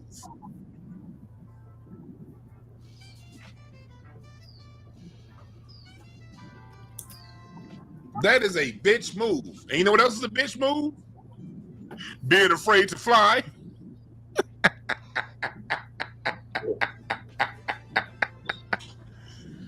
Hey, Royce White. You want to if you want to do something, call up the Turkey a la Sheik and let charity boxing match in Dubai. Oh, they pay you good to fight in Dubai, Jazz Jamboree. You know that. Emirates. You may rather let's just meet up at Turkey a la Sheik $5 over there. And let's have a celebrity boxing match for charity. And we're gonna donate the winnings to bitch ass niggas that are afraid to fly, get them some mental help. That's what we gonna do.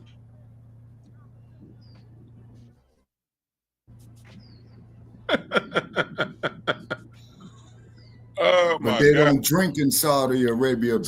So they got the law Sharia over there when it comes to drinking, brother. They don't drink in Saudi Arabia. Deadbeats that are They afraid don't to drink in fly. Riyadh. Umar, who also had, I'm not gonna go too hard on Umar because Umar didn't say nothing to me personally, like this bitch ass nigga Royce White did. Damn. You got I'm out at the 5-hour mark, type brother Cherry. who has 36 his more own minutes. allegations with his own children and his own family, trying to police how black people react. Okay. You got Stephen A. I'm gonna end it after Smith this.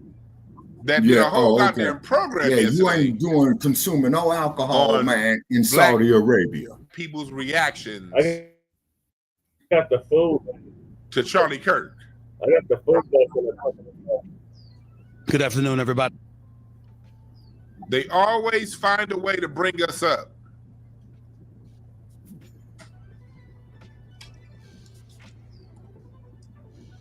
Let me see if I can find that video. Let me see if I can find that video. It might have been on Twitter. Right? Oh, yeah, I forgot. Yeah, Trump scraped them cats up, too. Damn. Yeah. Let me see if I can find that video on scraped Twitter. them up. But you know, he tried to send them essays over there, man, to South Sudan, man. And South Sudan turned them cats on another plane, man, saying, no, you ain't dumping your garbage in here. Here we go. Well, we're supposed to go from But I South also know Sudan. They there's said, far we more don't good care. people You than ain't they are staying here. people in this Here we go. country, This is what regardless Stephen A. of Smith who had to you say. are, what your Yeah, they ethnic do. background. Now, I'm a that black Joe, man born they in do. America. I know. You're a black man born in America, but you have Caribbean roots. You're not one of us, Steve. You ain't one of us. Exist in this country. I'm a black man born in America. I know what problems that exist in this country. But I also know there's far more good people than they are bad people in this country, regardless of who you are, what your ethnic background is. White, black, Hispanic, and beyond. I'm in a studio here in Las Vegas, and I'm looking outside, and I see people looking at me and smiling and saying, "What's up, Stephen?" They don't look anything like me. Yeah, And well, I don't you don't care, want to come 'cause they're across showing me love, and I'm man, showing love because right I'll back call to your them. coon ass out. At some point in time, we got to recognize, can't just speak about it. Can't just give lip service to when such a vile act takes place. And we're going to give lip service to the tragedy of the moment. And then within 24 hours, we move on with our lives like nothing happened. Something did happen. Zippity day. My, what a wonderful day. Got plenty of nothing and nothing's plenty for me. But what if his, how can you say who cares what his political beliefs were if his political belief was don't have empathy for the dead, mocking the dead, making a career off lies about the dead? Remember, it was Charlie Kirk that pushed that narrative that George Floyd died of a fentanyl overdose. Remember that? He's the one that said George Floyd died of a fentanyl overdose. He's the one that said that's right, Jab Jamboree. George Floyd and mocked George Floyd's death. And y'all know here at this channel, I'm not a big George Floyd fan. I'm not here to celebrate George Floyd. I believe I'm not going to crumb on George Floyd. I don't that believe man he's was any murdered. kind of martyr. I'm not going to crumb on that man. I'm sorry, brother, out of Windsor Hills. So many great black people who've I done great respect things. what you say, I don't but believe in no, that man was murdered. making the death of George Floyd some kind of symbol, because that's black people being victimized.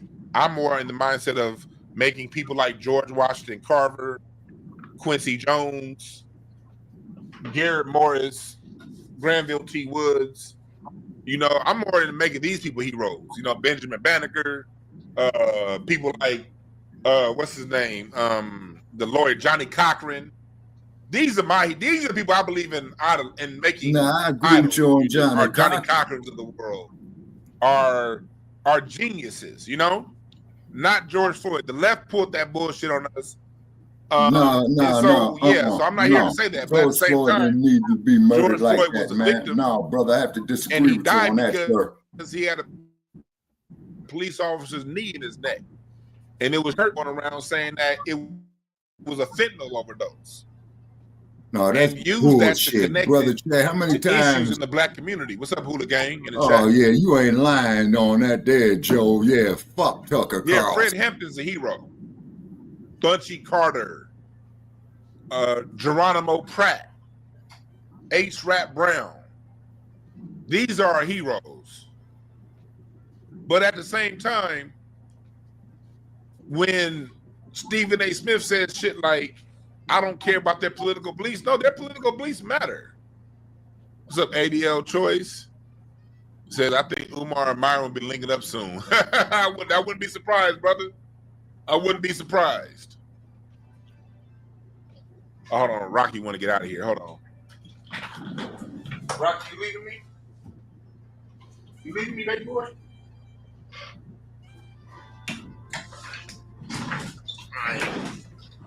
Rocky wanted to get up out of here.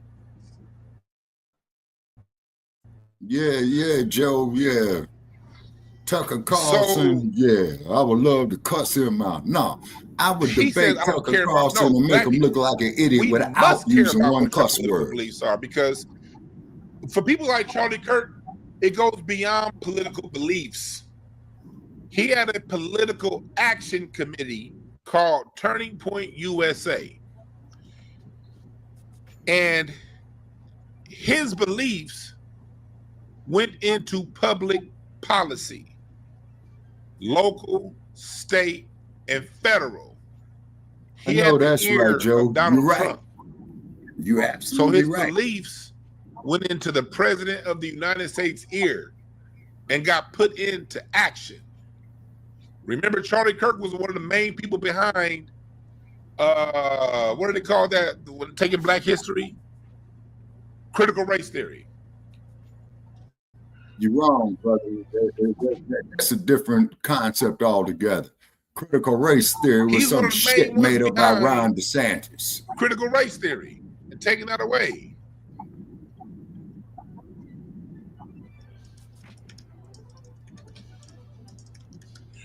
Charlie Kirk's thoughts on critical race theory. He called it a betrayal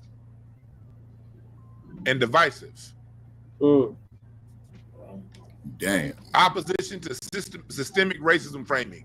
He used, this is what exactly, Joe. Charlie Kirk. Yeah, exactly, his Joe. political action committee. Absolutely.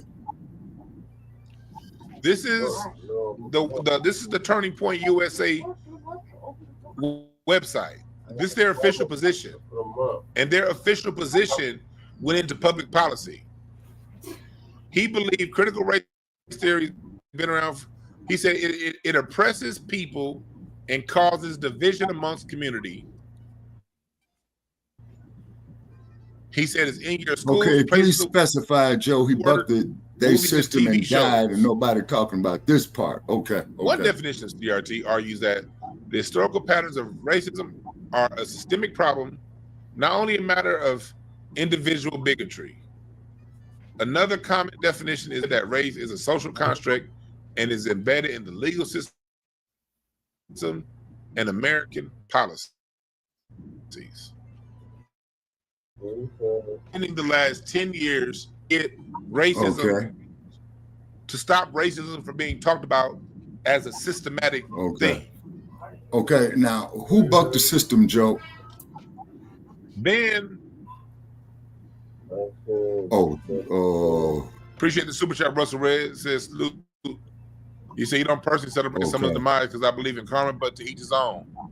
Oh, okay. It was all racist. Okay, Joe. Folks celebrate. Yeah, right. Okay, I I'm connected exactly with the you, dot. Russell Red. I believe in karma too, so I personally, I I'm not connected celebrating the the dot, man's death. Joe.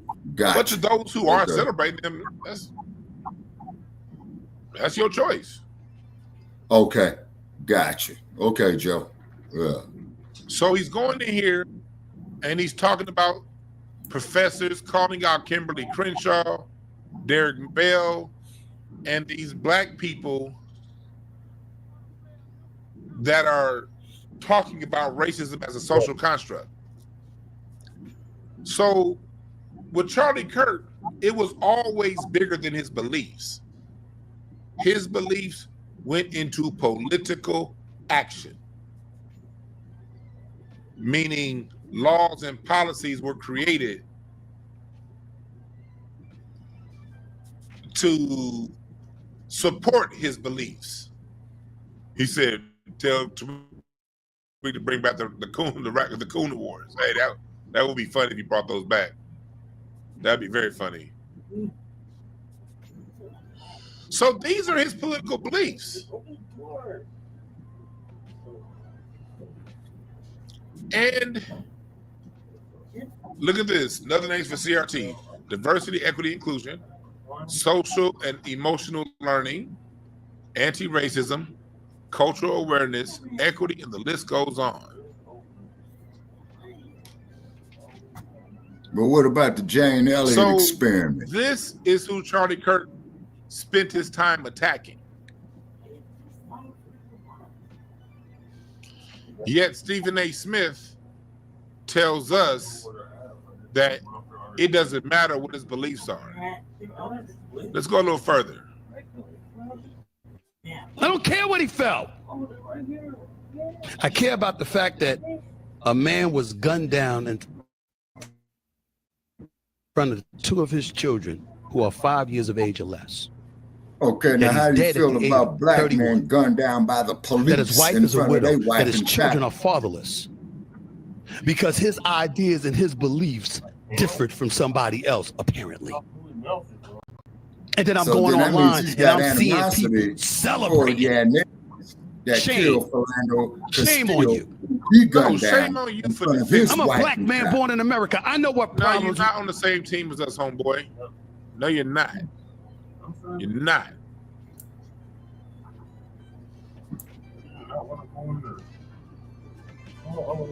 You're not.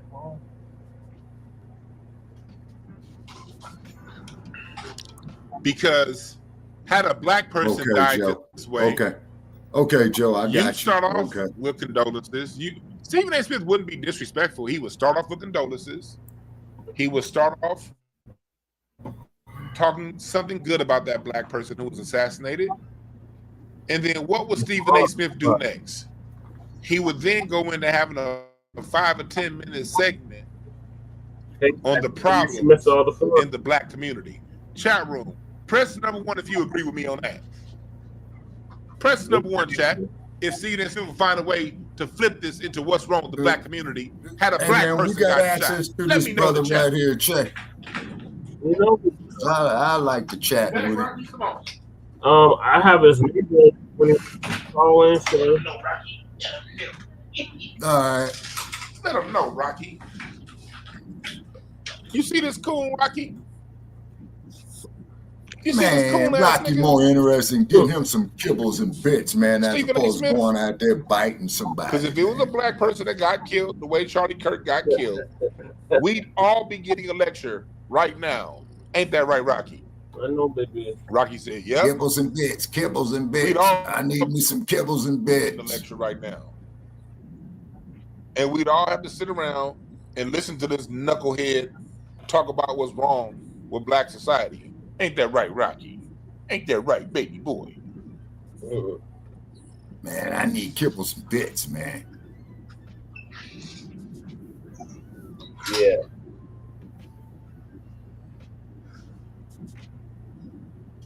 Like Joe said, they are not allowed. Am I lying? To talk about elite. You're right. It's against the community. Then they were talking about Chicago next, Patrick Wood. Okay, Joe. Yeah, you're right. See, this should never happen in the black community.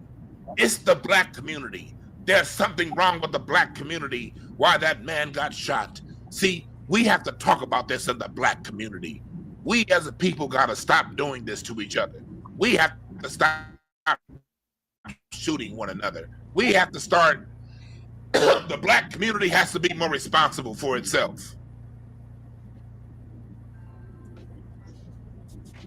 And it should be. That's why we need to control our own industries and build our own businesses and homeschool our children and get them out of these public indoctrination centers. Am I lying? You see what I'm saying? That's what we have to do. All the Black community has strict civil disobedience that it has to address. The Black unemployment rate is down because this is how we treat each other. Another Black person got shot, and that's why, as a culture, we cannot have any respect. That's what he'd be saying. Yeah. So but we have to rebuild from within. We're doing a counter narrative. We have to do this here. Let's see if Voice Right responded. See. Yeah. Well, I agree with you on that there, YAG. If they are enemies, yeah. You know. Yeah, you're right. That's not intelligent to be worried about your self-declared. He said, who declares somebody declares yourself your enemy. You know, you'd be a damn fool to have sympathy for him. Self-declared enemy. Yeah.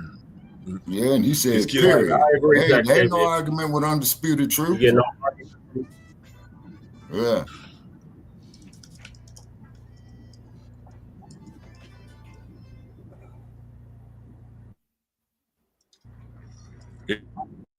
Here we go. I'm gonna be very disrespectful. I don't respect this guy now. I'm gonna be very disrespectful to him. I said his kids are in the other room listening to his old lady give head for lunch money because he ain't paid his child support. And look at this shit. They like this is nothing that they like to do. That's disgusting. Here they are coming back to us. Why are they always talking to us? Okay, here's the I recognize this lady. This is a lady that's conservative. Look at what she just wrote. She wrote 21 hours. Charlie Kirk. Yes, sir, Joe. Yeah, you're right about that. Racist, homophobic, or any other violence on him. He used common sense and logic. This is what they'll do. They'll bring in a bunch of coon niggas to take pictures with these people and say, I'm not racist. Look at one of the people that's in here. One of the people that was crying. Officer Tatum is in this. Another vile anti-Black racist. Officer Tatum, Jason Whitlock, those are the kind of Black people that went around Turning Point USA. Anti-Black, Black bigots. Yep. And you got this chick over here trying to make an excuse for him and say he wasn't racist. That makes sense, because Joe. he brought in a whole bunch of Black people that thought like he thought. Yeah, I agree with you on that one there, Joe. Pay attention to all of these people that are trying to police us. Yeah, I agree. Again, I don't condone violence. Violence ain't my style. I believe in discourse. I believe in civil discourse. That's my style of communication. You dig? That's my style. But listen to some of the things that Charlie Kirk said when he was alive.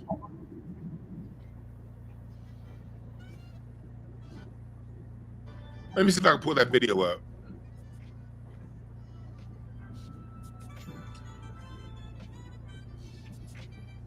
Let me see here. Oh, there it was.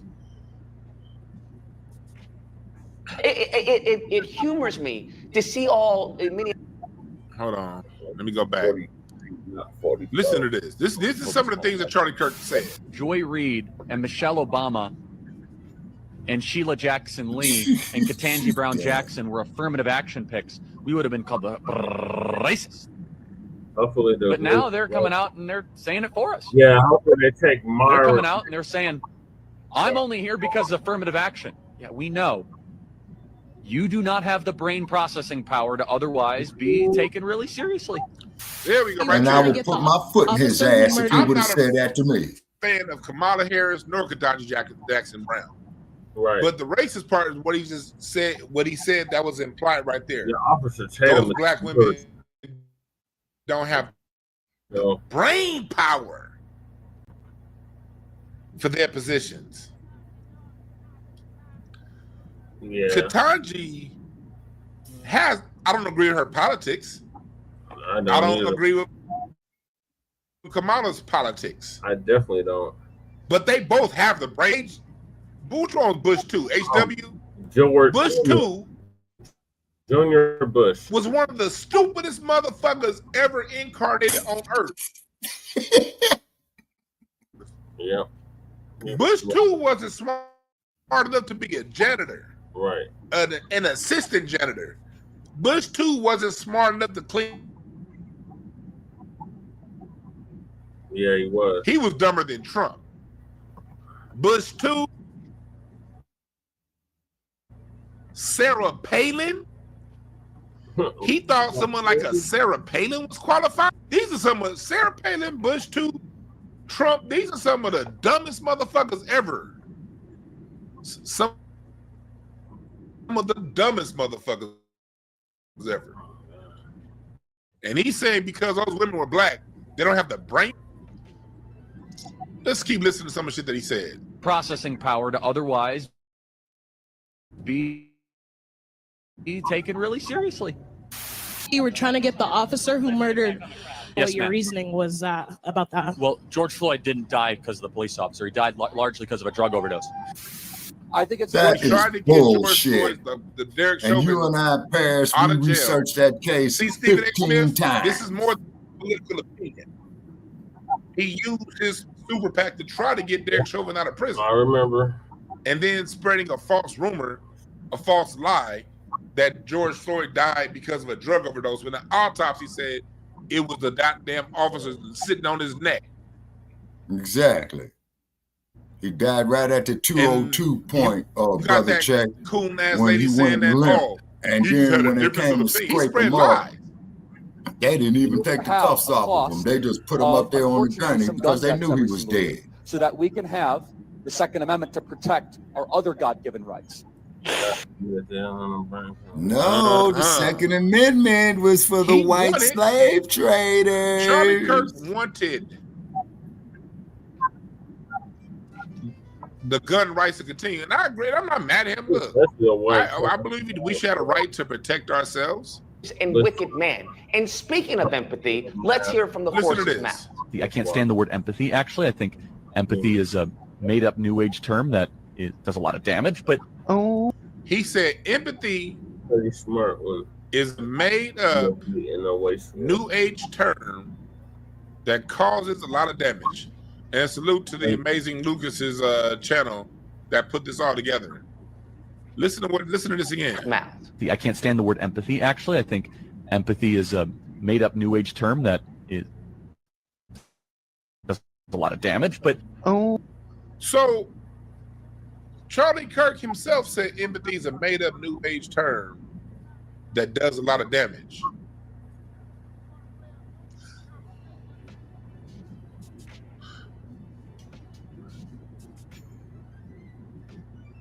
So me personally, I believe we really should have respect for the dead. And part of having respect for the dead is to respect the dead's wishes. You don't, brother, this is why we created the hashtag resurrection of the mental dead. You respect other people's wishes. Okay, Joe. I respect Charlie Kirk's wishes. I respect Charlie Kirk's point of view, even the areas I don't agree with. I don't agree with. I agree with some things that he say. I don't agree with others. But whether I agree with it or I disagree with it, I still respect it. Yeah, you're right, Black John. So I respect his wish to not have empathy. Let's hear from the horse's mouth. I can't stand the word empathy. Actually, I think empathy is a made-up new age term that it does a lot of damage. But he thinks empathy is a word that does a lot of damage. Hold on, he's gonna play it.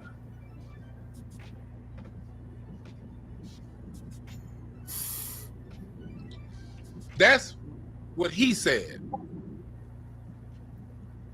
So me personally, I have respect for Mr. Kirk. Yes, I do. He has my respect. Yeah, they do, Joe. Yeah, they lure you in. That's what Hollywood is all about, Joe. And I respect him enough to not have any empathy for his demise. I don't, because that's what he wanted. Now, I do have empathy for the children. His children didn't choose that. I somewhat have playing the whole empathy video. Wife. Okay. She did choose it. And that's another thing, him talking about single parent households. The whole video, let's get to the next step of this. People keep saying that we should not only have empathy, but people keep saying that, you know, he was talking about single parents and we should respect the First Amendment. Yes, we do have the right to freedom of speech.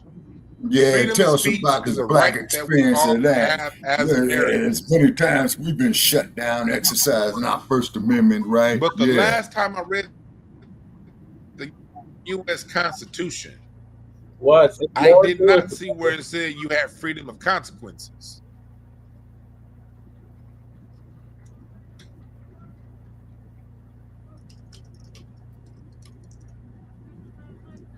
Yeah, we don't have freedom from consequences.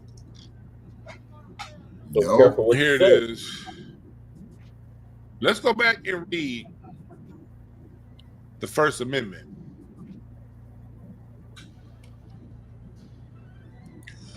The First Amendment, ratified December 15th, 1791. Right.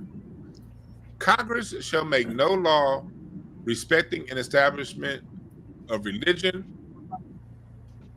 or prohibiting the free exercise thereof, or abridging the freedom of speech, or of the press, or of the right of the people to peaceably assemble, and to petition the government for redress of grievances. There's your First Amendment. Question: does anywhere in here say that there's a freedom of consequences for the words, for how you use your free speech? Because from what I read here, there are laws protecting speech, not laws protecting consequences.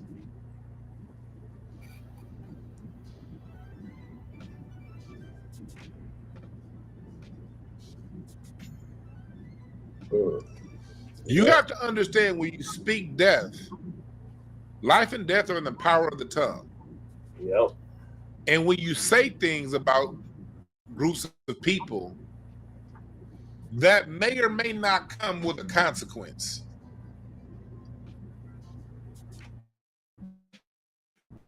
That may or may not come with a consequence.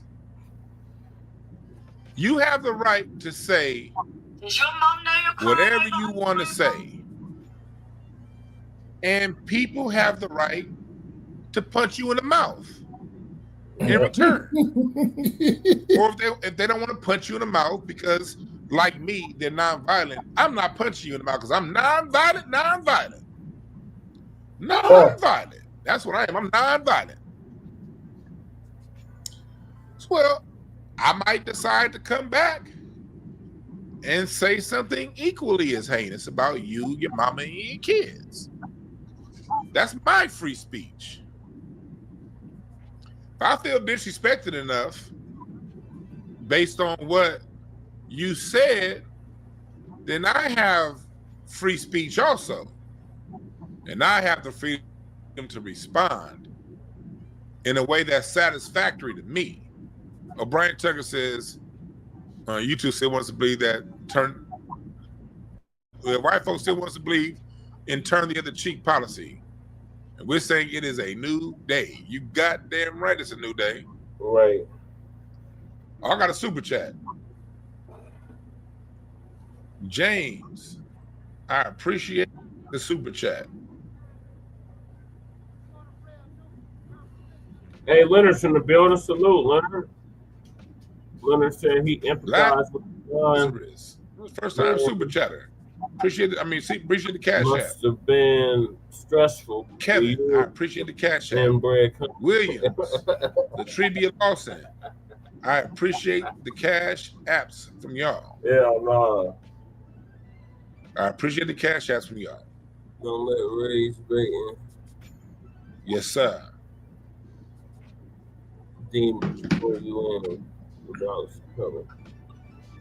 I can't believe. So that's super hypocritical. This is what we're dealing with here. So basically, when you the First Amendment does not supersede spiritual law. The law of reciprocity, the 7 laws. Yeah. The universe, law of reciprocity. The law of reciprocity. There's freedom of speech. You get what you put out. And when you speak on other people, like it wasn't just black people that Charlie Kirk spoke against. He spoke against the LGBTQ folks. He spoke against a lot of people. And unfortunately for him, he's spoken against a lot of ideologies white supremacists believe in. Right. I agree with that. So he's the alleged shooter has been caught. So let's go and watch some news.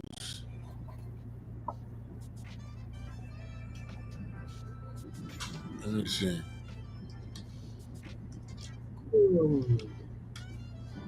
Let's see here.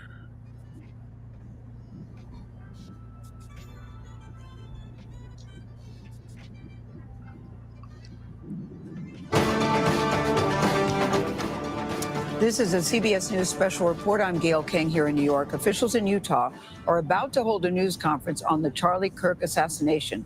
This morning, President Trump. What in the hell is wrong with Gail King? I don't watch CBS. I ain't seen Gail King in a long time. Is she sick? Suspect in. I don't like Gail King either because what she said about Kobe. Hey, don't Gail King look like Ralph from the Muppet Babies?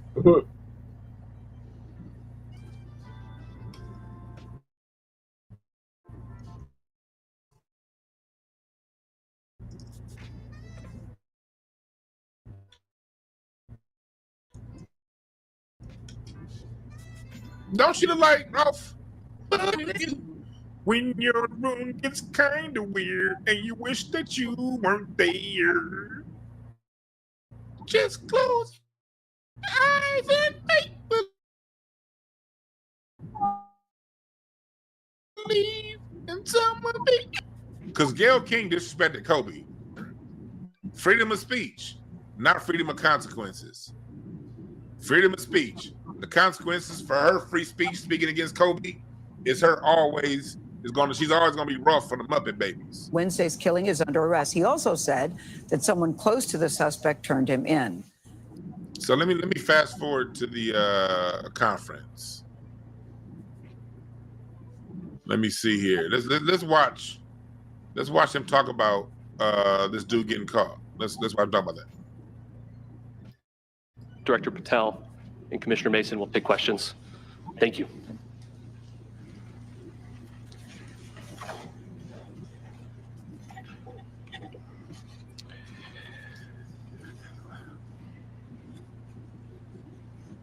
Let's listen to this update on the shooter. Hurry up. This dude look like a creep. Don't he look like a creep Good morning, to you? ladies and gentlemen. We got him. He look like he jack off to midget porn. On the evening of September 11th, a family member of Tyler Robinson reached out to a family friend who contacted the Washington County Sheriff's Office with information that Robinson had confessed to them or implied that he had committed the incident. This information was relayed to the Utah County Sheriff's Office and scene investigators at Utah Valley University. This information was also conveyed to the FBI. Investigators reviewed additional video footage from UVU surveillance and identified Robinson arriving on UVU campus in a gray Dodge Challenger 8:29 a.m. on September 10th, in which he is observed on video in a plain maroon t-shirt, light-colored shorts, a black hat with a white logo, and light-colored shoes. When encountered in person by investigators in Washington County on September 12th, in the early morning hours, Robinson was observed in consistent clothing with those surveillance images. Investigators interviewed a family member of Robinson who stated that Robinson had become more political in recent years. The family member referenced a recent incident in which Robinson came to dinner prior to September 10th, and in the conversation with another family member, Robinson mentioned Charlie Kirk was coming to UVU. They talked about why they didn't like him and the viewpoints that he had. The family member also stated Kirk was full of hate and spreading hate. So what we have here is that the shooter is talked to his family, I guess allegedly according to this detective, this guy, that he did not like Charlie Kirk because of his words and the fact that he spread hate. And again, I want everybody to be remembered. MSNBC, CBS, ABC, all these people who appear to be opposite of Fox News, they are every bit as stifling to free speech when it comes to criticism of Charlie Kirk than anywhere else, anyone else. They all the same. Left wing, right wing, they all support white supremacy. And you have a man here that got tired, a white person here that got tired of Charlie Kirk's white supremacist evil points of views. Scotty asked, will the phone lines be open? Well, brother, since you asked, you shall receive. Yeah, I'll open up the phone lines. Let's watch this a little bit more of this, and I will open up the phone lines. He said, so he can hate, but we can't laugh. Trump said it himself. He can kill someone and still win the presidency. Does that shooter have a GoFundMe? Wow. He said, yeah. But I'll open the phone lines if y'all want me to. Yeah. I'll definitely open the phone lines. This mouse is tripping. Mouse is tripping. I think I'm going to get myself a new computer next month. I'm 6 years old. I don't like keeping computers more than 6 years. Brother Che. I think I'm going to get myself a new computer before the holidays. Also confirmed Robinson had a gray Dodge Challenger. Investigators identified an individual as the roommate of Robinson. Investigators interviewed that roommate, who stated that his roommate, referring to Robinson, made a joke on Discord. Investigators asked if he would show them the messages on Discord. He opened it and showed several messages to investigators and allowed investigators to take photos of the screen as each message was shown by Robinson's roommate. These photos consisted of various messages, including content of messages between the phone contact named Tyler with an emoji icon and Robinson's roommate's device. The content of these messages included messages affiliated with the contact Tyler, stating a need to retrieve a rifle from a drop point, leaving the rifle in a bush, messages related to visually watch a rifle was left, and a message referring to having left the rifle wrapped in a Okay, towel. why would people The text messages each also other with some referred to shit like engraving this? being unique. Messages from the contact Tyler also mentioned that he had changed outfits. I know there's been speculation as well as to the... You're right. In other news, Windows 10 operating system does expire next month worldwide. So if you're on an old-ass Windows 10, get your operating system caught up, because that there, FBA strong, that message was more important than anything that Charlie Kirk ever did in his motherfucking life. The writing on those casings. Appreciate the super chat, Patrick Woods. those bullet casings, and I believe we have that as well. And I will share that with you now. So the area north of Campus Drive Road where the suspect crossed over, you saw some of that. Let me fast forward. Very closely with them as we move through this process. This is the part I want to get to. With the Federal Bureau of Investigation, we're grateful for everyone who worked together in such a short amount of time. Oh, this is the governor of Utah. To find this person and to bring this justice. This nigga jack off with tweezers. I want to thank the public who has been so engaged, reviewing videos, helping us with sending in tips, and helping us get to this point.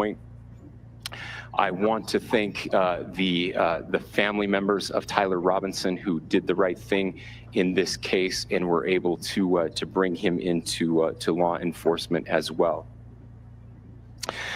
I especially want to thank the family of Charlie Kirk, Erica, Charlie's parents, his children. I want us to be thinking of them as we bring justice in this case. They will be involved in that justice. We will be working very closely with them as we move through this process as well. This is a very sad day for our country, a terrible day for the state of Utah. But I'm grateful that at this moment we have an opportunity to bring closure to this very dark chapter in our nation's history. With that, I will now turn the microphone over. So here we go. To the director of the FBI, Cash. The part I wanted to get to was I missed it. It was some part where he had said that he wished that it had been somebody else from another state. Let's see. Oh shit, we got Mini Micro Cop back. Y'all remember him from yesterday?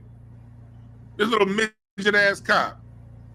And specifically, I would like to thank the public. How are you gonna be short with a 10-gallon hat on your head? Little pocket cop. Little pocket cop. Now, I something this dude wanted to say. Probably the most well-rested person up here. Look like you belong on the TV series called Bonanza. I get the microphone, so I hope you'll permit me a moment just to share a few more thoughts about where we are and how we got here, and maybe a little bit of where we go from here. I don't want to get too preachy, but I'm out, Brother Che. I think it's important that we, with eyes wide open, understand what's happening in our country today. Che. I've heard people say, "Well, why are we so invested in this?"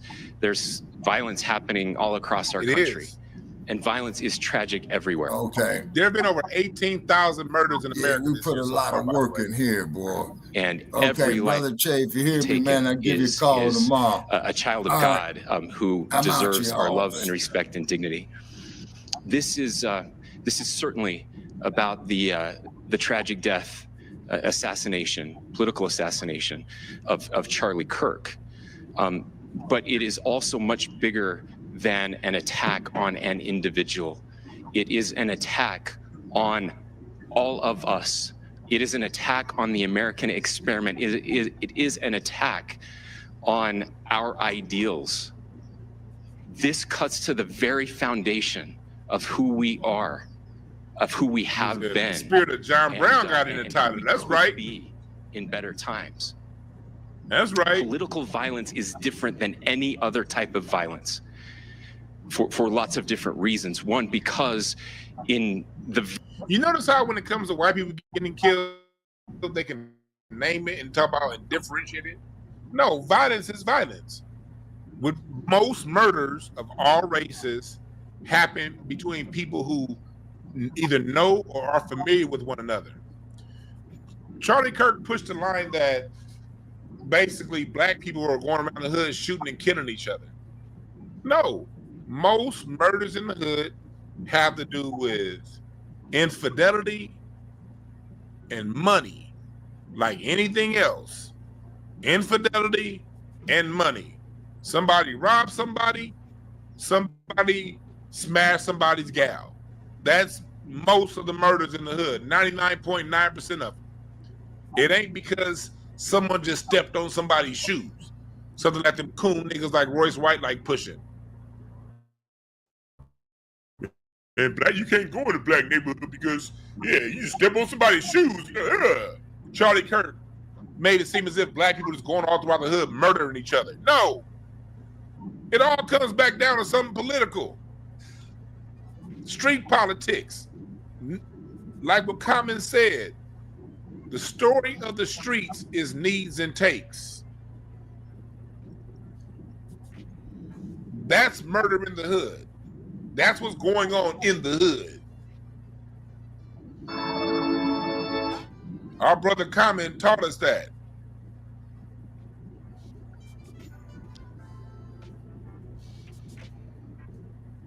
You dig?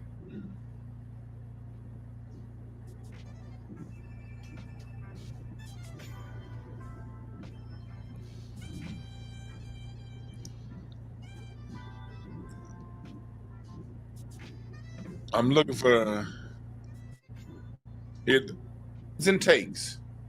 I always say, see, in the ghetto, when there's murder, that's why I don't associate with the ghetto lifestyle. The people I can say I don't have to be accountable for what goes on in the ghetto.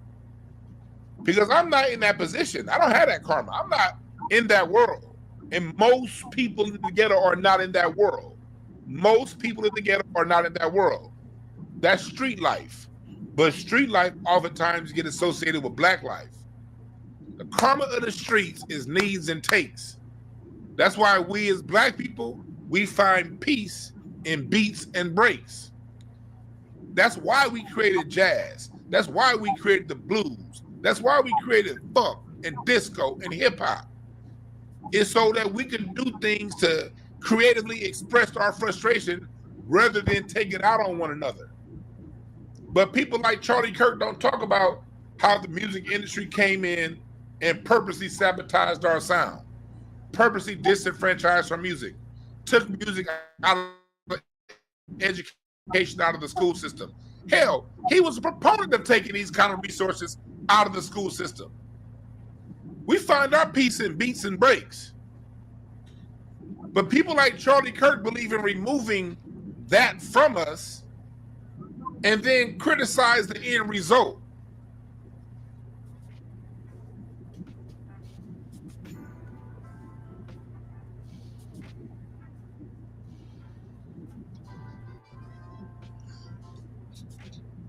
Music for us has been our liberation, whether it be house music, disco music, funk music, hip hop music, folk, blues, country, jazz, bebop, modal, go down the line.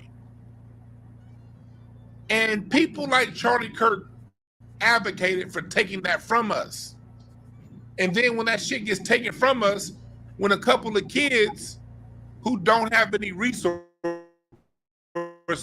so they got to go to the streets, do what they do, they use that as an example to paint us all bad.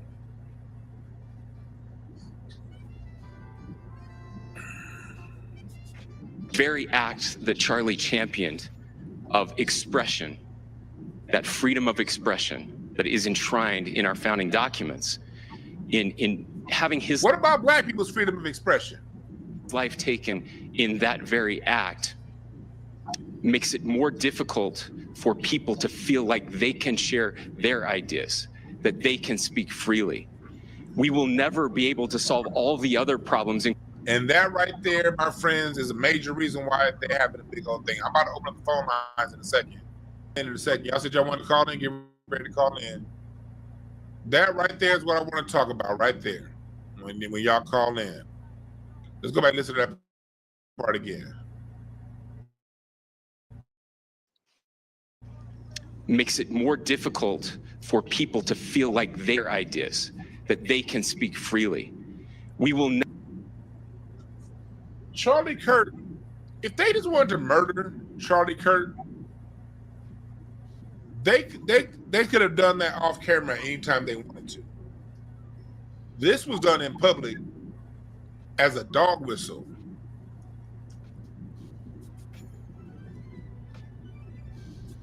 This was a dog whistle.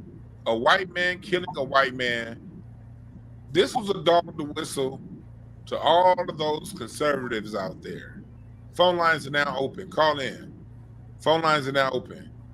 This was a dog whistle to the rest of whites, that left wing, right wing white society that feels that they're going to speak up and speak out against what's going on with Epstein and all these other, because the right wingers have been on Donald Trump's ass. Don't think that they won't martyr their own people. They're turning Charlie Kirk into a martyr. I want y'all to understand this. When Nixon and Kissinger started the quote unquote war on drugs, the war on drugs was a war between, was a government's war against black people and hippies, according to Goldwater. They had to find a way to stifle. These white folks don't mind making an example out of their own, the same way they made an example out of John Brown. What they got to do is, this is a dog whistle to the people on that side of the fence to get in line. That's why they killed him in front of everybody. Allegedly, my opinion. I don't know. I wasn't there. But this is a signal. And he just said it right there. It was a dog whistle, like, hey, this is what's gonna happen. Now you got Nick Fuentes scared, and that was the message. What's up, caller? What's your name? Where you calling from? This is Miss Nisi from Charleston, West Virginia, Dewan. How are you? Miss Nisi, what's on your mind? I'm gonna make this quick. And this is just my opinion. Charlie Kirk, or as I refer to him as Charlie Cook, got what he deserved. You put that shit out there, and it returned to him tenfold. Yeah. FBA family. Power tools, head on the swivel, because we as a people, we gonna make it do what it do. God bless you. God bless. Thank you. Call from. There we go. Otto. What's up, caller? What's your name? Where you calling from? What's going on? This is Auto Choice, Town Business, in the chat, man. Glad you up. Town business like a motherfucker. What's on your mind, my brother? Hey, look, just to reiterate, you know what I'm saying? I do celebrate certain people's deaths. I do think people should go, you know, where they deserve to go. I'm a Muslim, so maybe my beliefs is different from yours, but, you know, I believe in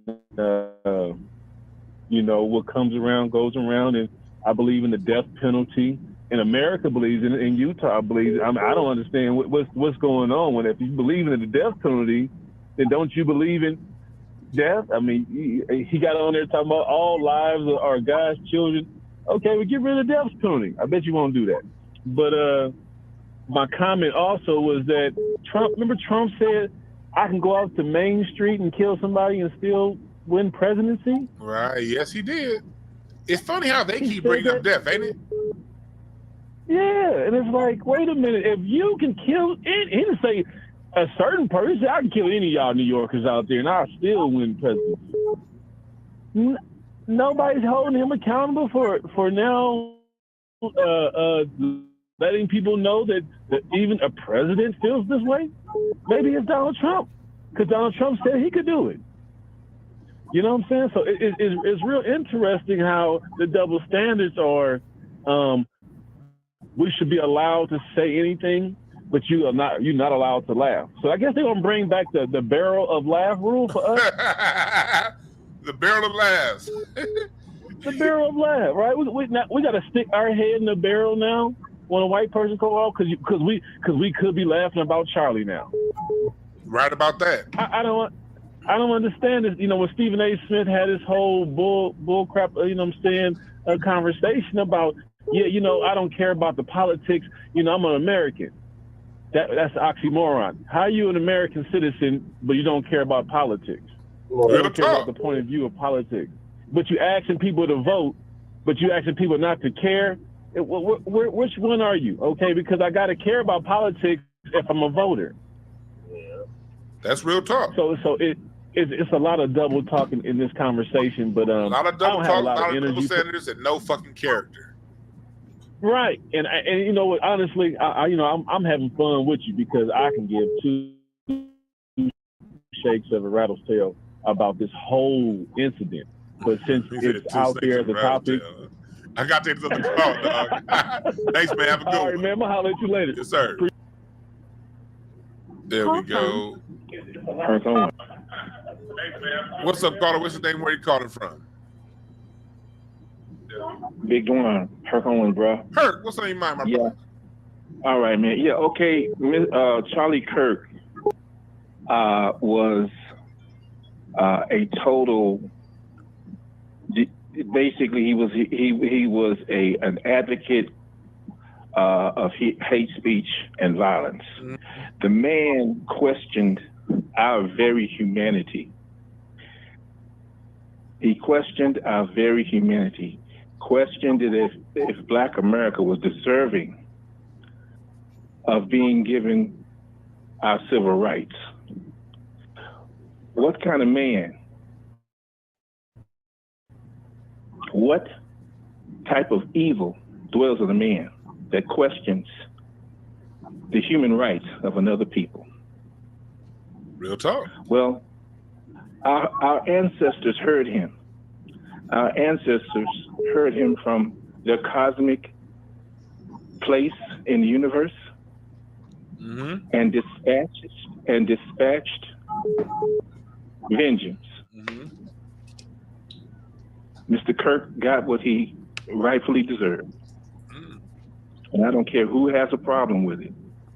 Because when you start questioning if my people have the right to exist, if my people have the right, if my people have the brain power to deserve, to be worthy of freedom, justice, and equality, and happiness, once you question that, it's time for you to go. Real and talk. I land my plane. I hear you right there, my brother. VGQ, you got the right, man. You have a good one. Peace. Yeah, like, look, I'm gonna say I'm not here to police how people should react. I'm not here to support nor denounce. I'm here to say, look, you have the right to feel however you want to feel. Let me go and take this call. We got from Scotty Jenkins. There we go. What's up, caller? What's the name? Where you calling from? Scotty Jenkins, 216, baby. What's up, Scotty Jenkins? Out on that road. What's on your mind, my brother? Nah, I ain't on the road right now. That'd be later on tonight. Right now, I'm walking around this park, walking my dog. But yeah, man, dude. So I work around an abundance of white men because I work at a company. The way that they have been speaking about this situation, they're talking, I would say normal. You can see the fraction. I'm literally watching the fraction, but they're talking with the decency. I see more heat. A couple of my black friends, I had to ask them a real question. I said, man, when you look in the mirror, what do you see? They champion Candace Owens. They sitting here champion Charlie Kirk. Man, you shouldn't talk like that. You shouldn't. I'm like, dude, what's wrong with y'all, man? Y'all jumping on somebody that don't rock with you. But I want to hit just on a few topics real short, real quick. One, the way that guy glazed Charlie Kirk at that podium. What was that, the governor? Yeah. Not the guy with the hat. The one with the governor, the bald head motherfucker that looked like that motherfucker like he jack off the midget porn. Yeah. There's some good midget porn out there. But hell, he was glazing him real hard. I'm like, yo, what's up? It looked like it took everything in his power not to be like, damn, I wish it wasn't there. Right. And being earlier I had caught I don't know, Tim, I don't know if you want me to tell other people a podcast, but I watched them because you got me here too. So I don't know. Well, Tim Blacc did a live. I caught his live. Tim Blacc. Salute to Tim Blacc. I love shout out to Tim Blacc. He was talking real. He was talking good. And then as I'm scrolling down, I'm gonna say Auntie Daniels. Actually, let me chime in on Auntie. Let me just. All right, Anton Daniels, Billy Paul looking motherfucker. I call him Auntie. Yeah, I call him Auntie. But so I go over there and I check it out. Oh, dog. God, so what? Yesterday, he sat here and opened up the Bible about Charlie. We need to come together. Hold on. Hey, start back from the beginning. You say he did what?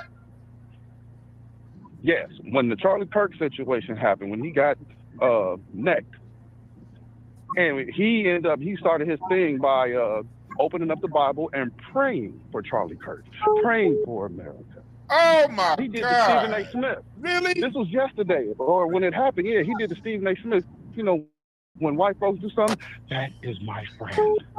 I know him personally. So then today, when they find out, he was doing a live about they got the white shooter. This mother effer, respectfully, probably your platform, he completely switched his whole entire program, doing nothing but talking about the black community, talking about how the black females ain't crap. I mean, it was completely just reversed. Instead of him going hard body and or acknowledging, hey man, there is a problem in said society, nah. I'm going to deflect and I'm about to seriously attack black. That's all he did. It was disgusting. Wow. Stephen A. Smith, straight, still cool. Hold on one second. Hold on one second. I'll switch back up. Hold on one second. Call from Al from Springfield, Missouri. What up, caller? Hold on for one minute. I'm going to let this other caller, and they plan to switch back over to you, all right? Hold on. All right. All right, go ahead, brother. Yeah. Well, like I say, Stephen A. Smith, anytime somebody white do something, they get the white glove treatment. All cool, calm, and collective. You touched on it. He had the ability to talk about on his podcast, talking about he don't care about politics. Dude, you just spent the whole election bringing on people from political different opinions. You talk politics. And look, do you ever notice people like Stephen A. Smith, MSNBC, they're all about freedom of speech with a Charlie Kirk. But these people never platformed Dr. Claude Anderson. They don't platform people like Tariq. They don't platform people like me. They don't platform people who are going to bring people like Dr. Randy Short. They don't platform people like what's his name, Dr. James Small, Abba Khamenei. We have so many intellectuals in our circle. Dr. Joy DeGruy talking. They don't platform none of these people. They don't platform people like Black Alpha Network. They don't platform Tim Blacc. Tim Blacc is a great speaker. I would love for Tim Blacc to be. He's a Republican. I'm not a Republican. I'm independent. But I still wouldn't mind him getting a platform to speak for us. They don't platform none of these black people that can say things that are 100% down for us, left nor right, nor center independent like me. It don't matter what our political affiliation is. They don't give us a platform. But then these same people, Bill Maher, Stephen A. Smith, they'll say, well, freedom of speech, and everyone in their platform, Ben Shapiro was just on the Breakfast Club. They'll support Charlie Kirk. They'll platform. But look, and it's not just them. It's these jive niggas too. And one of my favorite basketball players, Kyrie Irving, what did he do? He's talking about Nick Fuentes. Oh, people like Nick. Man, Kyrie, sit your ass down. I said, I got to come on, man. This is so true. Ain't nothing you said wrong. When you touched on, I got into a real heated argument this morning when I was driving back. I had to go to Pennsylvania last night coming back. So I'm one a good friend of mine. He said, you touched on it earlier. Yeah, people should not die for their opinions. And I'm like, yo, my man, but you're a hypocrite in what you're saying. It is about, for every action, there's a reaction. How can you say if you don't work, you don't eat? But then if you have an opinion that's putting down a group of people and certain people don't like it and people do things to people, it's not saying that I agree with it or disagree with it, but I'm saying that there's an action. You're right. You have freedom of free speech. You also got freedom to get your ass one too. Real talk, man. Thanks for giving us that. I got to take the other call, man. Appreciate that. You enjoy it, man. Appreciate it. Scotty Jenkins be out on that road delivering the load for good Americans. What's up, caller? What's the name? Where you calling from? Springfield. How you doing, brother? I was Springfield. What's on your mind? Friday. Hey, I just want to say, the spirit of John Brown got to Tyler and everything else because he got sick and tired of listening to all the racist crap from Charlie Kirk and everything else. And he was probably the type of guy that wanted to learn more about black culture and everything else in a positive way. Because a lot of these Mormons who do their Mormon missions and everything else, they go to places in Africa, they usually come here in the hood and everything else. And one thing I do appreciate some of the people in the Mormon church is them trying to fellowship with black people and everything else. You know, even though it's trying to indoctrinate their own version of white supremacy, but you probably want to learn something more about black culture and everything else. Besides hip hop and everything else, probably jazz music, some of the great black inventors and everything else. Black entrepreneurs like Ida B. Wells, not Ida B. Wells, but Madam C.J. Walker, Booker T. Washington and everything else. He probably wanted to see the life of positive black people and got tired of listening to some of the things that Charlie Kirk was saying about black folk. You know, and I've noticed too that some white folk, you know, are getting tired of Charlie Kirk as well as everything else.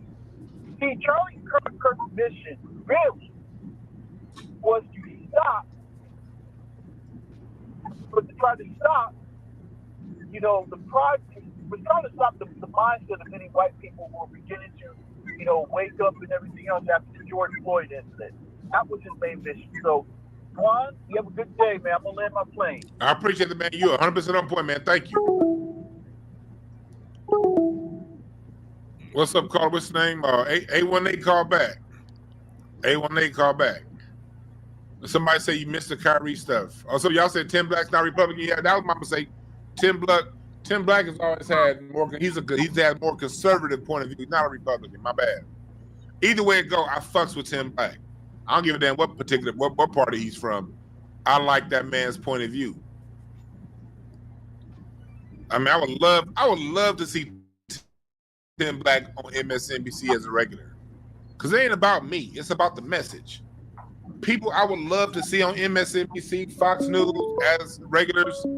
People like Tariq, people like Black Alpha, people like Tim Black, people like Thought Crimes. If they ever want to, you know, I would say Professor Black Truth, but he won't show his face. So I don't think that's not a good. They like you on camera. But if Professor Black Truth showed his face, he would be a great person to go on those channels. They don't talk to these people. They talk to these weirdos. What's up, caller? What's the name? Where you calling from? Hi, Dana calling from Pasadena. Dana, what's on your mind? Now that we have a resolution, they found the shooter, regular young man living in the world. Me and my people were just talking about this Charlie Kirk, not only how he died, but how he lived. And so I hear so many people, you know, saying, oh, you know, he was a person, he deserved a life, he died in front of his kids, but, you know, people don't talk about Mike Brown and his parents being told that the grand jury was not going to seek charges. They found out when everybody else found out. They didn't pull him in a room, they didn't call him on the phone, they found out when everybody else found out. They don't talk about Tamir Rice dying alone. They don't talk about Sandra Bland on her way to a new job, and that job had to be reposted because she died in a jail cell. So I don't care about Charlie Kirk and his children watching him die. Because nobody cares when we die. Nobody cares when we die, so it is okay to give reciprocal. And died exactly. Oh, well, go ahead, Juan. No, I'm saying it is totally a-okay for us to give reciprocal energy. I think that's also in alignment with the universe. The universe has the law of reciprocity. You get what you put out. So if somebody or a group of people put out a certain type of energy, it is a-okay to return the exact. But go ahead. And that's what he did. Charlie, from 18 years old, when he wanted to get on the radar of Trump and those people, that's what he did. He espoused hate. He talked about black people just incessantly who we were, single fathers, but not the causes of that, how those actions came to be. He just talked about the end result, and he platformed that over and over and over again. I've just watched so many clips and heard so many clips where this man made it his business every day to get up and talk about the ills of other people. Right. And he focused on Black people so much. His interview with Gavin Newsom, he talked about an 8-year-old being called a racist. But if you are raising a racist, that's what he is. I don't care if he's 8, if he's 2. I don't care what age he is. Because that's what a parent is doing if they talk about those things in the home and the child takes that outside of the home. So, Charlie, you got what you deserved. And I'm happy it happened in a public forum. That we saw him take a shot right to the jugular. Jeez. And you cold, I Dana. just don't care. I don't care anymore. I'm desensitized already. I'm with you, so though. Many of us that wear my uniform have been killed in the name of nothing, over nothing. And all those people that were in that crowd in Utah, Charlie didn't care that he was sending them out to harm Black people, because his talking points will be like, well, Charlie thinks you nothing and I respect him, so that means I can harm you. That's real talk, Dana. And for those of you listening, this is the Dana that I shouted out on the show. Yeah, I shouted you out yesterday. I was talking about the people. Thanks. Oh yeah, I heard you talk about us. I want to send a shout out to my people, Elmer Geronimo Pratt Gun and Rifle Club. We will be in Mississippi next week at the Power Summit. I just want to raise them up because they're doing good work and they keep our communities protected. Yeah, you do a good job on the protection end, and you do a great job on the reparations end. So we appreciate you, Dana. Thanks for giving us a call. Thanks so much, Dewan. You keep doing what you do. I'll keep listening. One more thing. We are having a show, a broadcast this Sunday at 9 a.m. Pacific Standard Time. We'll be talking to Brea Baker. She wrote Rooted, and she's for reparations. And, tune in. Can I tag you? Put the link into in the chat here, and the mods will repost the link. Mods repost Dana's link when she put it in, and then also text it to me, and I'll make sure I'll like tag it or something so people can find it. Yeah, send it out to your networks for me, Dewan. I'll really do that. Appreciate that. I'll do that. All right. Thanks so much. All right. Bye. That's Dana. She's out there doing work. This channel don't gatekeep. I'm not gonna sit there and be like, you should only listen to me. Tune in to what Dana got going on, because she is the for real deal. And I met her when I was at a reparations rally. She's in the streets with this. So salute to her. Yes, but they love talking to these other people. They don't like talking to the intelligent amongst Black society. I'm gonna take this call because then I'm oh shit, my bad. Hey caller, call back. I hit decline by accident. I hit the red button. I meant to hit the green button. Please call right back. Whoever that was, call right back. That was my bad. That was my bad. I hit the red button, not the green button. So hit the call me right back, caller, and then I will hit the green button this time so that we can get through to you. Call right back, caller.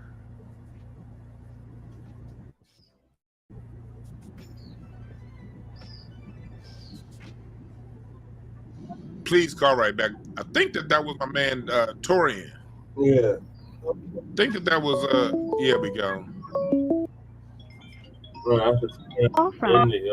What's up, caller? What's the name? Where you calling from? This is Tori. Okay, I thought that was you, man. What's up, man? The platform is, for those of y'all listening, this is Tori and Rain, another beautiful YouTube channel who someone I would advocate that could go on MSNBC or any national platform and speak for Black America. He's somebody that I would recommend 10 times over 10 because I love the way this dude talk about things. And I love his perspective, well researched, very well. He's just a dope ass person. But go ahead, brother. I appreciate it. But yeah, this this one-sided empathy thing that people go on social media, they are crashing out hard because we are not like out in the streets going crazy like they are because of what the thing is. They're so used to us doing the forgive thing, and this is one of those times when we're not doing the whole, oh my God, I got to get out there and I have to support. No, why would we support that? Like, are you crazy? I'm like, do y'all not see the stuff that this man has said about Black people over the years? I have a saying, the foundation of every grifter's grift is the degradation of Black people, especially foundational Black Americans. You're right about that. We're the source of their grift, you know? Their grift don't work without putting us in without using us as a footstool to stand on, you know? Yeah, exactly. I say that all the time. As a matter of fact, right before I called in, I had came across a couple of clips because people have been pulling up a lot of digital receipts because Charlie Kirk has a lot of digital receipts. If anybody had any doubt about how anti-Black this man is, one of them was about him saying, I don't know if you saw it or not, but it was something he did on his show a while back. It was him and like 3 other people on a panel, and they were talking about how about public executions. And he said how he would like it to be seen if they got shot in public or something like that. And I'm like, he said that? It's like this guy called out his own revelation over a year ago. He said that. Yeah, go look it up. Like, yeah, he actually said that. Like, I saw it today and someone on commentary on it, and I was like, wait a minute, I never saw this. This dude actually said he was all for public execution. And by basically, if you were to get shot, and he said, let it be televised. What happened? Public shot, televised. Real talk. That's crazy. Like he literally said that. He literally said that. Wow. See, it's like he called his own future a while back. That's some crazy shit. He said, and then of course the one that's floating around with about the guns and everything like that. So that plays. It's like this guy called his demise a while ago. He probably, of course, he just didn't think it was going to happen to him. He's like, oh, I'm saying this because I'm hoping that it's going to happen to other people, but not realizing you was calling it out for yourself. That's real. Also, go ahead. And also to the one, I know you're not a fan of Beyonce, but I have to bring this up. I don't hate Beyonce, but go ahead. I know. Listen, I know. I watch the show enough to know you're not the biggest fan of it. But when I saw this, I laughed so hard, and this is one of the main reasons I called in. So, Charlie Kirk had made a comment about Beyonce, and I think it's because it was in backlash because of her album. Oh yeah, I saw that comment. Yeah, the country album that she did. I think he was on there with Megyn Kelly because she's like Beyonce's #1 biggest hater, and he was saying, "I'm not a big fan of Beyonce." He's like, "I guess people do like her. I'm not a fan of her music because it's like to me it sounds like a bunch of noise." In that same meme, there's a song that Beyonce has on the King Richard soundtrack called "Alive." And the first words in the song is, "It feels so good to be alive. I have my family by my side." When I tell you someone inserted that into the end of the clip, I laughed so hard.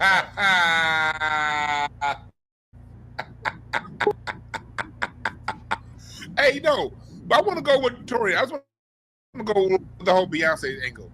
I saw what he said about Beyonce and him not liking her music. And my reactions, I think I remember commenting on that when he, because he said that around the time Cowboy Carter came out. And my response to him was this: look, I'm not the biggest Beyonce fan myself, but Beyonce is 100,000 times more talented and a better artist than any white boy you like, Charlie Kirk. You don't like her music because Black music has a certain soul and a spice. See, what we gotta understand is this with our music. It's the same as with our food. We season that shit up. And when they take it, they like it, but they're like, oh, too strong, too much smoke on this barbecue. We need to, oh yeah, if they just had a little less smoke, and then you watch how they season their food. Black folks get our McCormick and Smith's seasoning, and we doing this with it. They get their salt, put it in a little small petri dish, use 3 fingers and put it out and say, that's salt. And they'll do 1 dab of salt on a whole side of the salmon. And it's flavorless, it's bland. So but I'm not judging, that's just their taste. The same thing when it comes to music. Right. Their music is flavorless and bland like they food. So and you can always tell when they have Black influence in their music based on the production sounding of their song. Yeah. When you hear it, it's like that sounds like a beat that would go to maybe like a hip hop beat or even you can hear it. Especially if you listen to their music prior to that and they never did a sound like that. And then it's like, oh, I hear this. I said, oh, they've been calling them Black producers then. You're right about that. They always do that. See, the trick for them is to have the blackest sounding music without Black people. You know what I mean? Right. They want the flavor. It's like, give me the most blackness you can get out of your sound. Let's season this up, and then let's run some water on top of the seasoning to rinse it off. And there we go. That's our sound. That's them. But it's always our shit. Man, but thanks for giving us a call, my brother. No problem. Thanks for letting me on. Yeah, and y'all follow Tory and Rain Reloaded. If y'all see him in the chat, y'all follow Tory and Rain. He has a very dope channel. He has very interesting points of views. He tells it like it is. No straight, no chaser, and he does it from a very intelligent point of view. He ain't out there saying, let's fight the pirate and kill Whitey. He ain't done none of that bullshit. He articulates himself in a way that inspires me. So, and make sure y'all follow his channel. But what's up, caller? What's the name? Where you calling from? Jacoby, Portland, Oregon. Portland, Oregon. What's on your mind? I mean, he ain't calling. What's on your mind, brother? Man, a whole lot, man. You know the reason why, and I'm gonna call out these college universities too. But let me start off. They will never, when they saw how Dr. Claude Anderson schooled the Breakfast Club, that didn't happen again. The whole name of the game is to make our cause look irrelevant. Get the most dumbest motherfuckers you can get to challenge white supremacy or Charlie Kirk's ideology, which is very easy to challenge. And so they get college students like this who's supposed to be knowing this stuff. And Afro Elite is right that debate is hard. And I realized that when I try to debate a suspected white supremacist, man, that is hard. Because if you don't have all your ducks in a row, they'll just use their agenda to trump that. But when you go to college, you should know most of that stuff. And there should be no excuse why Charlie Kirk going around and giving you the business when it's very easy to debunk him. But also saying that, they will never let you, Tim Blacc, Tory Lanez, Kid Gravity, Jason Blacc, Tariq Nasheed, Afro Elite, Black Alpha, the list goes on and on, because you will destroy their whole ideology in that one interview. It will never happen. That's why they'll never let you on Jubilee. Yeah. It's a weapon. It's meant to continue the white supremacists, the white supremacy system. And it's meant to dumb down people to continue to keep, because nobody's going to read. Nobody's going to go online. Everybody's going to have their own set. We have our own set. We see what's on the other side. We don't like what's on the other side. We stay on our lane. We stay over here. But at least we go to the other side to kind of get a look at it. They don't even try. You brought up something that I want to talk about also. Cause it sounds like the Afro Elite too. He's another one that is a great voice. Salute to Afro Elite. But he had did something, and I was gonna do something too, but I keep pushing it off on Jubilee. For those, I'm bringing that Jubilee. For those you don't know, they're the ones who hosted that show with the Men DeSeals versus all those coons. And they do all this stuff, this race talk, black versus, where they bring in a whole bunch of tethers to speak for black people. You're right. They don't want to have, they look, these people know who I am. They know who Tariq is. When I go to the Hollywood Bowl, I'm at the Hollywood Bowl all the time. I'm seeing a lot of your favorite actors and actresses and entertainers and sports stars and media personalities, and they know who I am when I walk up to them or when they walk up to me when we at the Hollywood Bowl. These motherfuckers know, they know who Tariq is. They know who all of us are, but they scared. Yeah, there's a lot of chickens because they have their money tied to like an agenda, or a corporation. Like, you can't say this, you can't say. See, that's a gift and a curse. It's a gift if you're grassroots, you can say whatever you need to say. You're not having a gun to your head, and you can live your life pretty well off. But you'll never be up in that top tier, right? So it's a gift and a curse. I mean, if you want to be up in the top tier, bust your cheeks open and sell your soul. But if you want to not do that, I mean, hey, it is what it is. But, back to how, see, the reason why some black people are going in on Charlie Kirk, and to be truth be told, I didn't know how deep Turning Point USA really went until you broke it down. And I'm like, yeah, dude, really? I mean, look how disrespectful it is. You, from a Jewish descent, trying to erase foundational Black American lineage. What the? Are you serious? That's how disrespectful, because you don't like the history. You're going to change it. You can do all the changes you want to. You can change the logo. You can change your draws. It ain't going to change the fact that the truth is coming out every single day.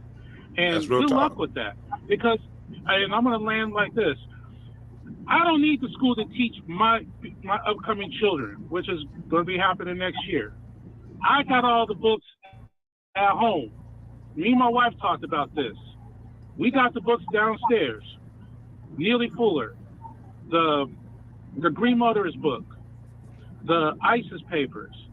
The list goes on, and I'm still collecting, because it's up to us at the end of the day to teach our children, man, so they can go out here and be prepared, and I'll leave it at that, and y'all have a blessed day. Thank you. You have a good one. Yeah, Salute Breeze Omega in the chat, Damon Reed. He's 100% right. He's 100% right. We got to teach our own. We do. Because, and the reason why we have to teach our own is because of people like Charlie Kirk. Charlie Kirk put opinion to action and took Black history out of Florida schools and is working on doing it nationwide under the guise of, what do they call that? Not DEI, what's the other one? I'm drawing a blank. Critical race theory. But I want to play this. This is what I'm looking for. I was just scrolling Twitter on my phone, and I just found this right here. This is the part that I was looking for on that film, but I didn't get to it. On Tariq's page, he just got a clip of it. But this is the part I wanted to play. Listen to this dude's reaction when he finds out his own community is who killed Charlie Kirk. Watch his reaction. This bad stuff happens, and for 33 hours, I was praying that if this had to happen here, that it wouldn't be one of us. That somebody drove from another state, somebody came from another country. Sadly, that prayer was not answered. Just because I thought it would make it easier on us if we could just say, hey, we don't do that here. And indeed, Utah is a special place. We lead the nation in charitable giving. We lead the nation in service every year. And you also lead the nation in white-on-white assassinations, too. For 33 hours, I was praying that if this had to happen here, that it wouldn't be one of us. it wouldn't be one of us. And look at his lips. That's that old white man. They call us monkeys, but look at his lips. Man, this motherfucker lips is like a goddamn envelope. Thin ass lips. It wouldn't be one of us. Look at little thin ass lips.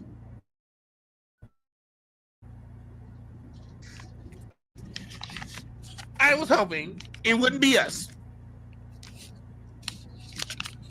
I was hoping that it would be somebody else. It wouldn't be us. You sealed envelope having ass degenerate. Who you wanted to be? Who else you wanted to be? Well, he really wanted to say, I was hoping it was a nigga. That's what he was hoping. He was hoping that it was a Cash Patel. See, look at this coon back here, Cash Patel. His little short ass, leader of the FBI. He was really hoping it to be you, Cash Patel. That's what he was hoping. And you got to sit there and grin and take it because Cash Patel knows exactly what he meant. But you got to take that, homeboy. He was hoping it to be you. That somebody drove from another state, somebody came from another country. Another state, another country. Hold on. It's people from, it's your people that do all the goddamn mass shootings and assassinations. It wasn't nobody from another country that shot at Donald Trump earlier this year. Was it? Or last year? Was it somebody from another state or another country?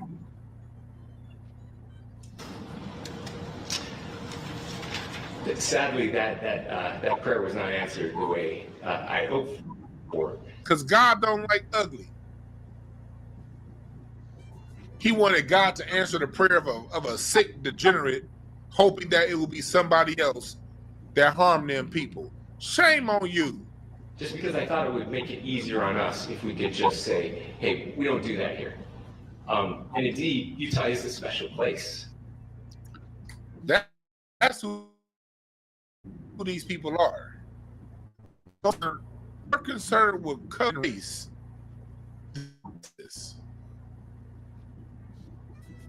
Last I heard, I thought Justice was supposed to be blind. Wasn't Justice supposed to be blind? He couldn't even hold it, y'all. Scumbag. That's why I call these people scumbags.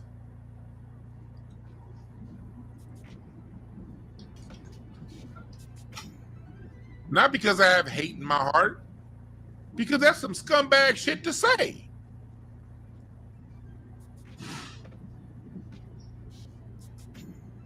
That's why.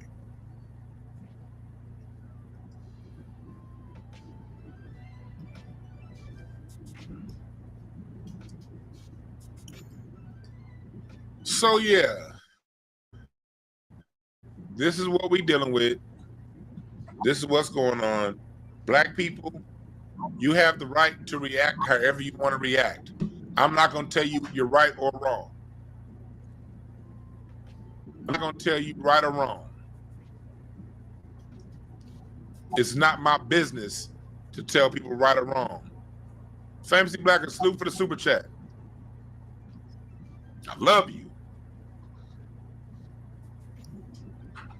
We got to understand that. We got to understand that. We have the right to react however we want to react. I don't dance on graves, but it is not my God. I'm not qualified to tell you you shouldn't. I'm not morally superior because I choose not to dance on this man's grave. That doesn't make me morally superior to those who do choose to do it. Because this man has danced on a lot of black graves. This man has danced on a lot of black graves. And if you feel in your heart that's what you need to do, then you got to do what's best for you. If you're conservative, and if you're more conservative, like I'd rather not dance, I'd rather not celebrate, like me personally, I can't watch video as much as I can't stand this guy. I can't watch video of him getting shot.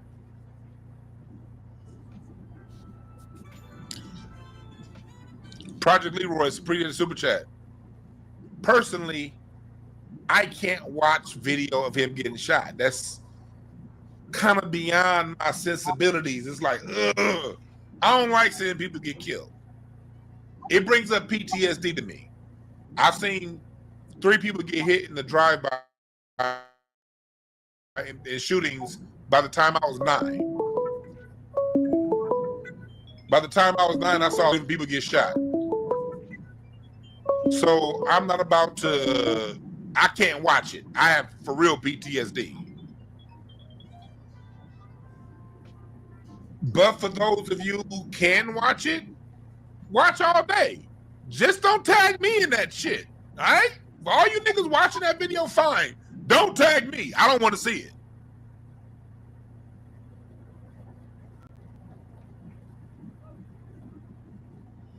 You say you watch it, but you used to work in the medical field. Yeah, that makes sense. Yeah, I can't do it. I can't do it.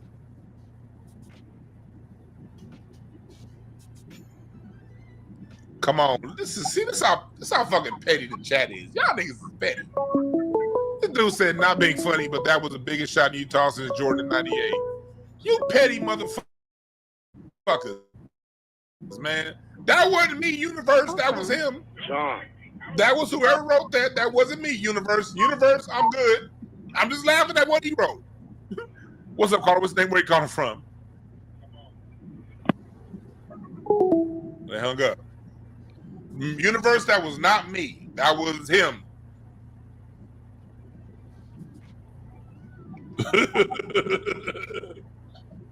Shit. But no, please do not feel influenced to care. Don't feel like you should go with however you feel naturally when it comes to this. Let's not police one another and tell how others should feel. If you, like I said, we're about to end this, but as we start the show off, the kind of black folks telling other black people how they should feel, Dr. Umar didn't follow through with his promise when it came to the school. Royce White, deadbeat dad. The straight up stereotype. Stephen A. Smith, a straight up coon who spent more time chastising black people and has no smoke for white society when this going on. These are the type of black men that are the black men that are telling us what we need to do. What's his name? Anton Daniels, old Billy Paul looking ass. This nigga. Don't Anton Daniels look like Billy Paul? Oh, me and Mrs. Jones ass nigga. Don't he look like Anton Daniels?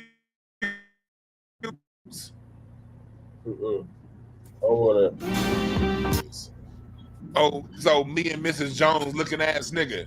Policing black people, and this is a white on white crime. These ain't the kind of black folks that we necessarily want to follow. And it ain't about money.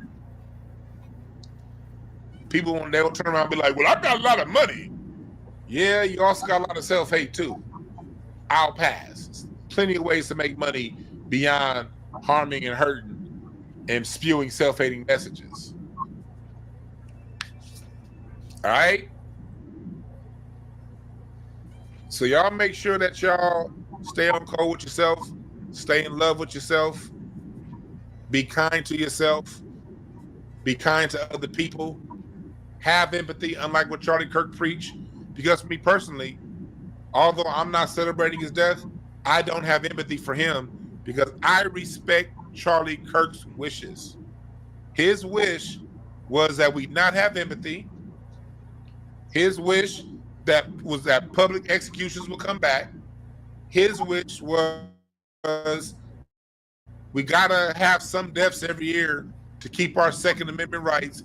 These are all his wishes, his words that he put out there into the universe. So I respect it. I don't agree with it. I do not agree. I have empathy. I don't agree with him. But I respect his point of view. So since his point of view is to not have empathy, I ain't got no empathy. Go to thewannab.com for every goddamn thing that you want. Because remember, black people don't owe anybody anything but an ass whooping. Black people don't owe anybody anything but an ass whooping. And you can get that shirt right here at thewannab.com/shop. We also have the hoodies. Wintertime is coming up. You're going to want your hoodie version of this. Black people don't owe anybody anything but an ass whooping. That's all we owe people, folks. Nothing more, nothing less. If they want what was owed to them, tell them to come and collect. Get your hoodie right now at thewannab.com/shop. All right? Y'all have a good one. We out.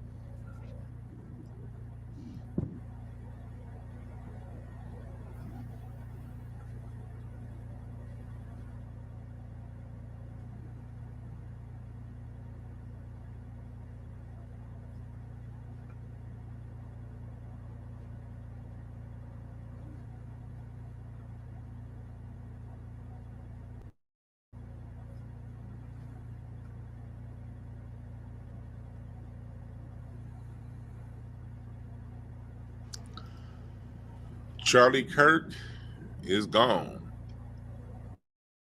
So what's next? There's most definitely going to be fallout over what happened. There's going to be a lot of we can see positioning coming on the right wing to replace him with the Candace Owenses of the world and Nick Fuentes of the world. We can predict that there's going to be a lot of positioning going on between a lot of people. We can predict there's going to be a lot of infighting. We can predict that there's going to be that the message that Charlie Kirk put out through Turning Point USA is definitely going to continue. But today we're going to question, did he have enemies? Who were his enemies? Why is it when he wouldn't let this Epstein case go, he ended up whacked? I told y'all on here before, this Epstein situation, they're not letting this go. It's created a major schism on that right wing. The Epstein situation, the Ukraine situation, the Israel situation, and a lot of the hardcore people on Trump's side, on the side of that, there's a real strong schism that's coming, that is here. And it's something that we talked about in the card reading show earlier this year. I always take it back to the cards because I fucking predicted this shit. So yeah, we're going to talk about it from the card perspective too. I didn't say he was going to die. I didn't know when that was going to happen to him, but we talked about it on the card reading shows in September. As we go into the fall, late summer into fall, that was the season we predicted. We said lots of deaths, lots of major events with major people, and it's going to get real. I didn't see this coming, but this definitely registers on that level of real. So we're going to talk about all that today, break it all down, depending on how y'all feel. If y'all want to call in, let me know. I'll open up the phone lines if y'all want to call in. But that is what we are here to talk about today. You dig? So what I'm going to do is we're going to get started. We're going to get started, and we will be back in about, let me see how long this slide. We'll be back in about, how long is this? How long is this thing? I'm going to show y'all some clips from last night at the Hollywood Bowl, and I'm gonna get this shit started. But we'll be back. How long is this clip? In about 1 minute. No, not that one. There's another clip I want to show. Here it is. Rest in peace, Slide. I'm gonna show y'all this thing, and we're gonna get started in 1 second. All right. DJ Morton. Not that one. Here we go. Take this view of yesterday at the Hollywood Bowl. That we're gonna get started in 1 minute.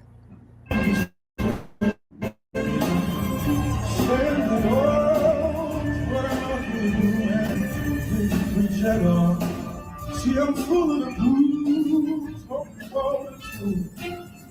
I'm only too good, so I'm back to you. Yes, I'm back to you. I love you, I love you. Yeah, that was yesterday at the Hollywood Bowl on the day that Mr. Kirk was passed away. We were at the Hollywood Bowl celebrating Black Movie Night last night. And with that intro, I would say welcome, welcome, welcome, welcome, welcome. There's a lot of love in the building last night at the Hollywood Bowl. We're gonna get started on the Charlie Kirk situation in 1 minute, in a few minutes. But yeah, I want before we get all the way into it, we gotta celebrate because Charlie Kirk was somebody that pushed us issues with our community, and we have societal issues, and he was somebody that pushed a lot of negative propaganda towards Black people to fundraise and to make money. And then not only did he talk rhetoric about us, he used that rhetoric to change policies, to take things like, what do they call that? Critical race theory. Using terms like critical race theory to take Black history out of schools. That's what Charlie Kirk did. What he talked about wasn't some innocent thing, okay? It wasn't some innocent thing. What he did was use his political cachet. He used it to marginalize us and to talk shit on us. Said a lot of bad things about Black people. Didn't say anything to reflect the love that we have in our society. So before we get all the way into it, we're going to get all the way into it at the 10-minute mark. Hit the like button, hit the subscribe button. Still waiting for more of y'all to come up in here. But in the meantime, watch this from last night at the Hollywood Bowl. Black Movie Night, celebrating Black love with PJ Morton singing I Choose You on the back, and then Bun B coming out doing a players mix. This was last night at the Bowl. Yeah.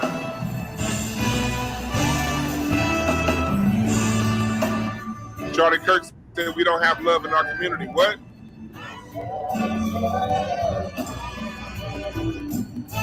Look at that Black love. Yeah.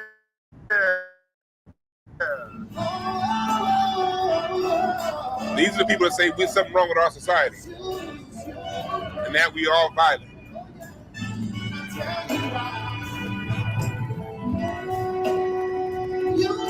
Marcus Miller on bass.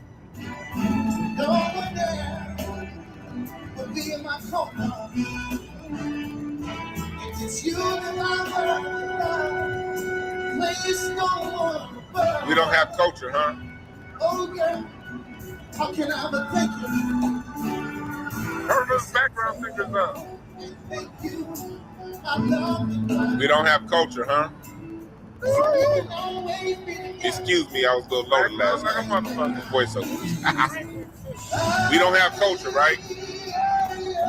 We got societal issues, right? The audio is off. They're not getting the background singers good.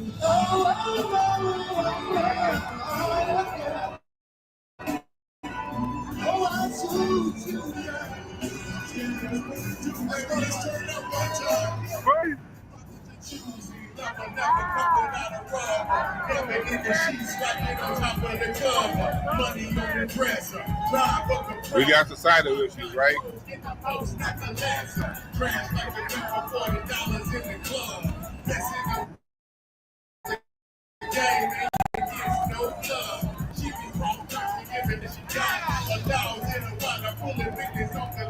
I smash from the green one, funky or red. Every time we hit the fucking rock, we turn head. The pros wanna choose, but you know they too scary.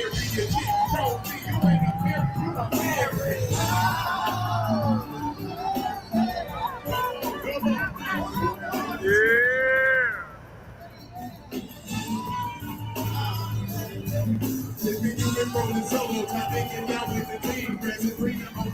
We got cultural issues, huh?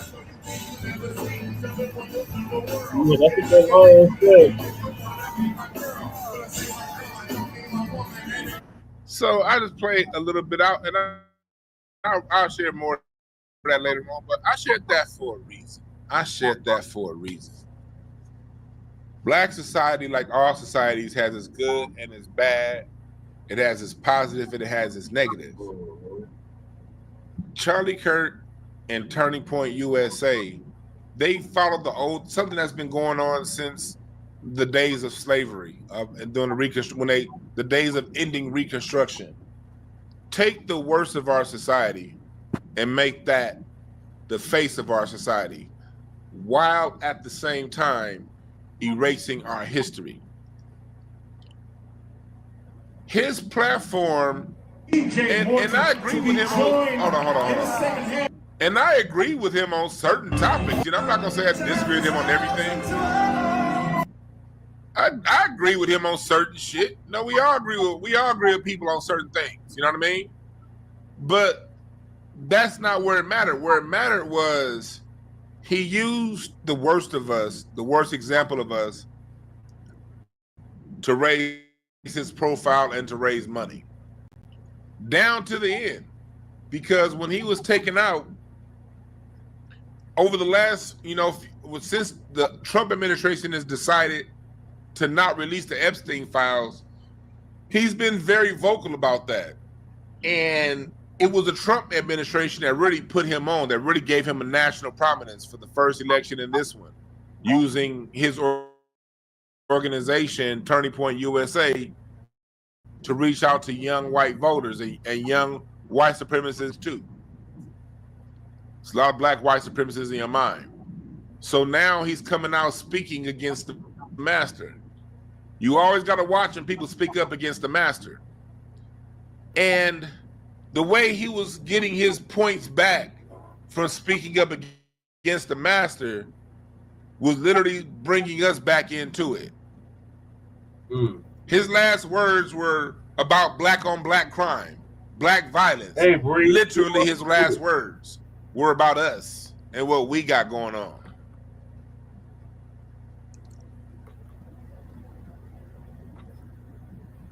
So with people like Charlie Kirk choosing to use their political influence to remove critical race theory. Yeah, the hell with Charlie Kirk. I'm going to end it here, y'all. We're going to go back to this for part 2. In the meantime, make sure you like and subscribe while the sun is coming up. Jesus Christ. Make sure you like and subscribe to Front Line Blacc News on YouTube and Facebook. Revolutionary Agenda on YouTube and Facebook, and Shabbat Spencer Hands on Facebook and Twitter. So peace, love, light, reparations, and separations, and black empowerment. Tariq signing out. Peace.